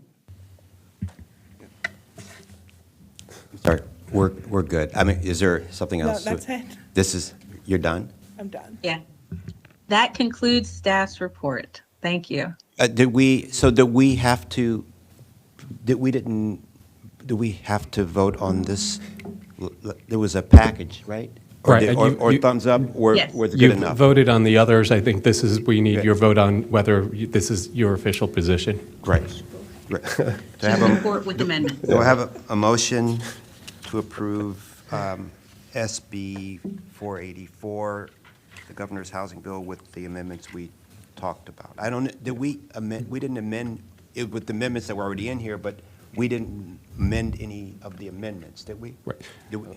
Right. You're voting to support with amendments as detailed, Right, not to actually. No, Right, I'm just approve was the trying to bill. just confirm that we did not provide any additional. Right, yeah. No. Okay, great. So I have a motion to approve. Yeah, I'll move that we support the recommendation to support SB 484 with the amendments recommendations listed by staff.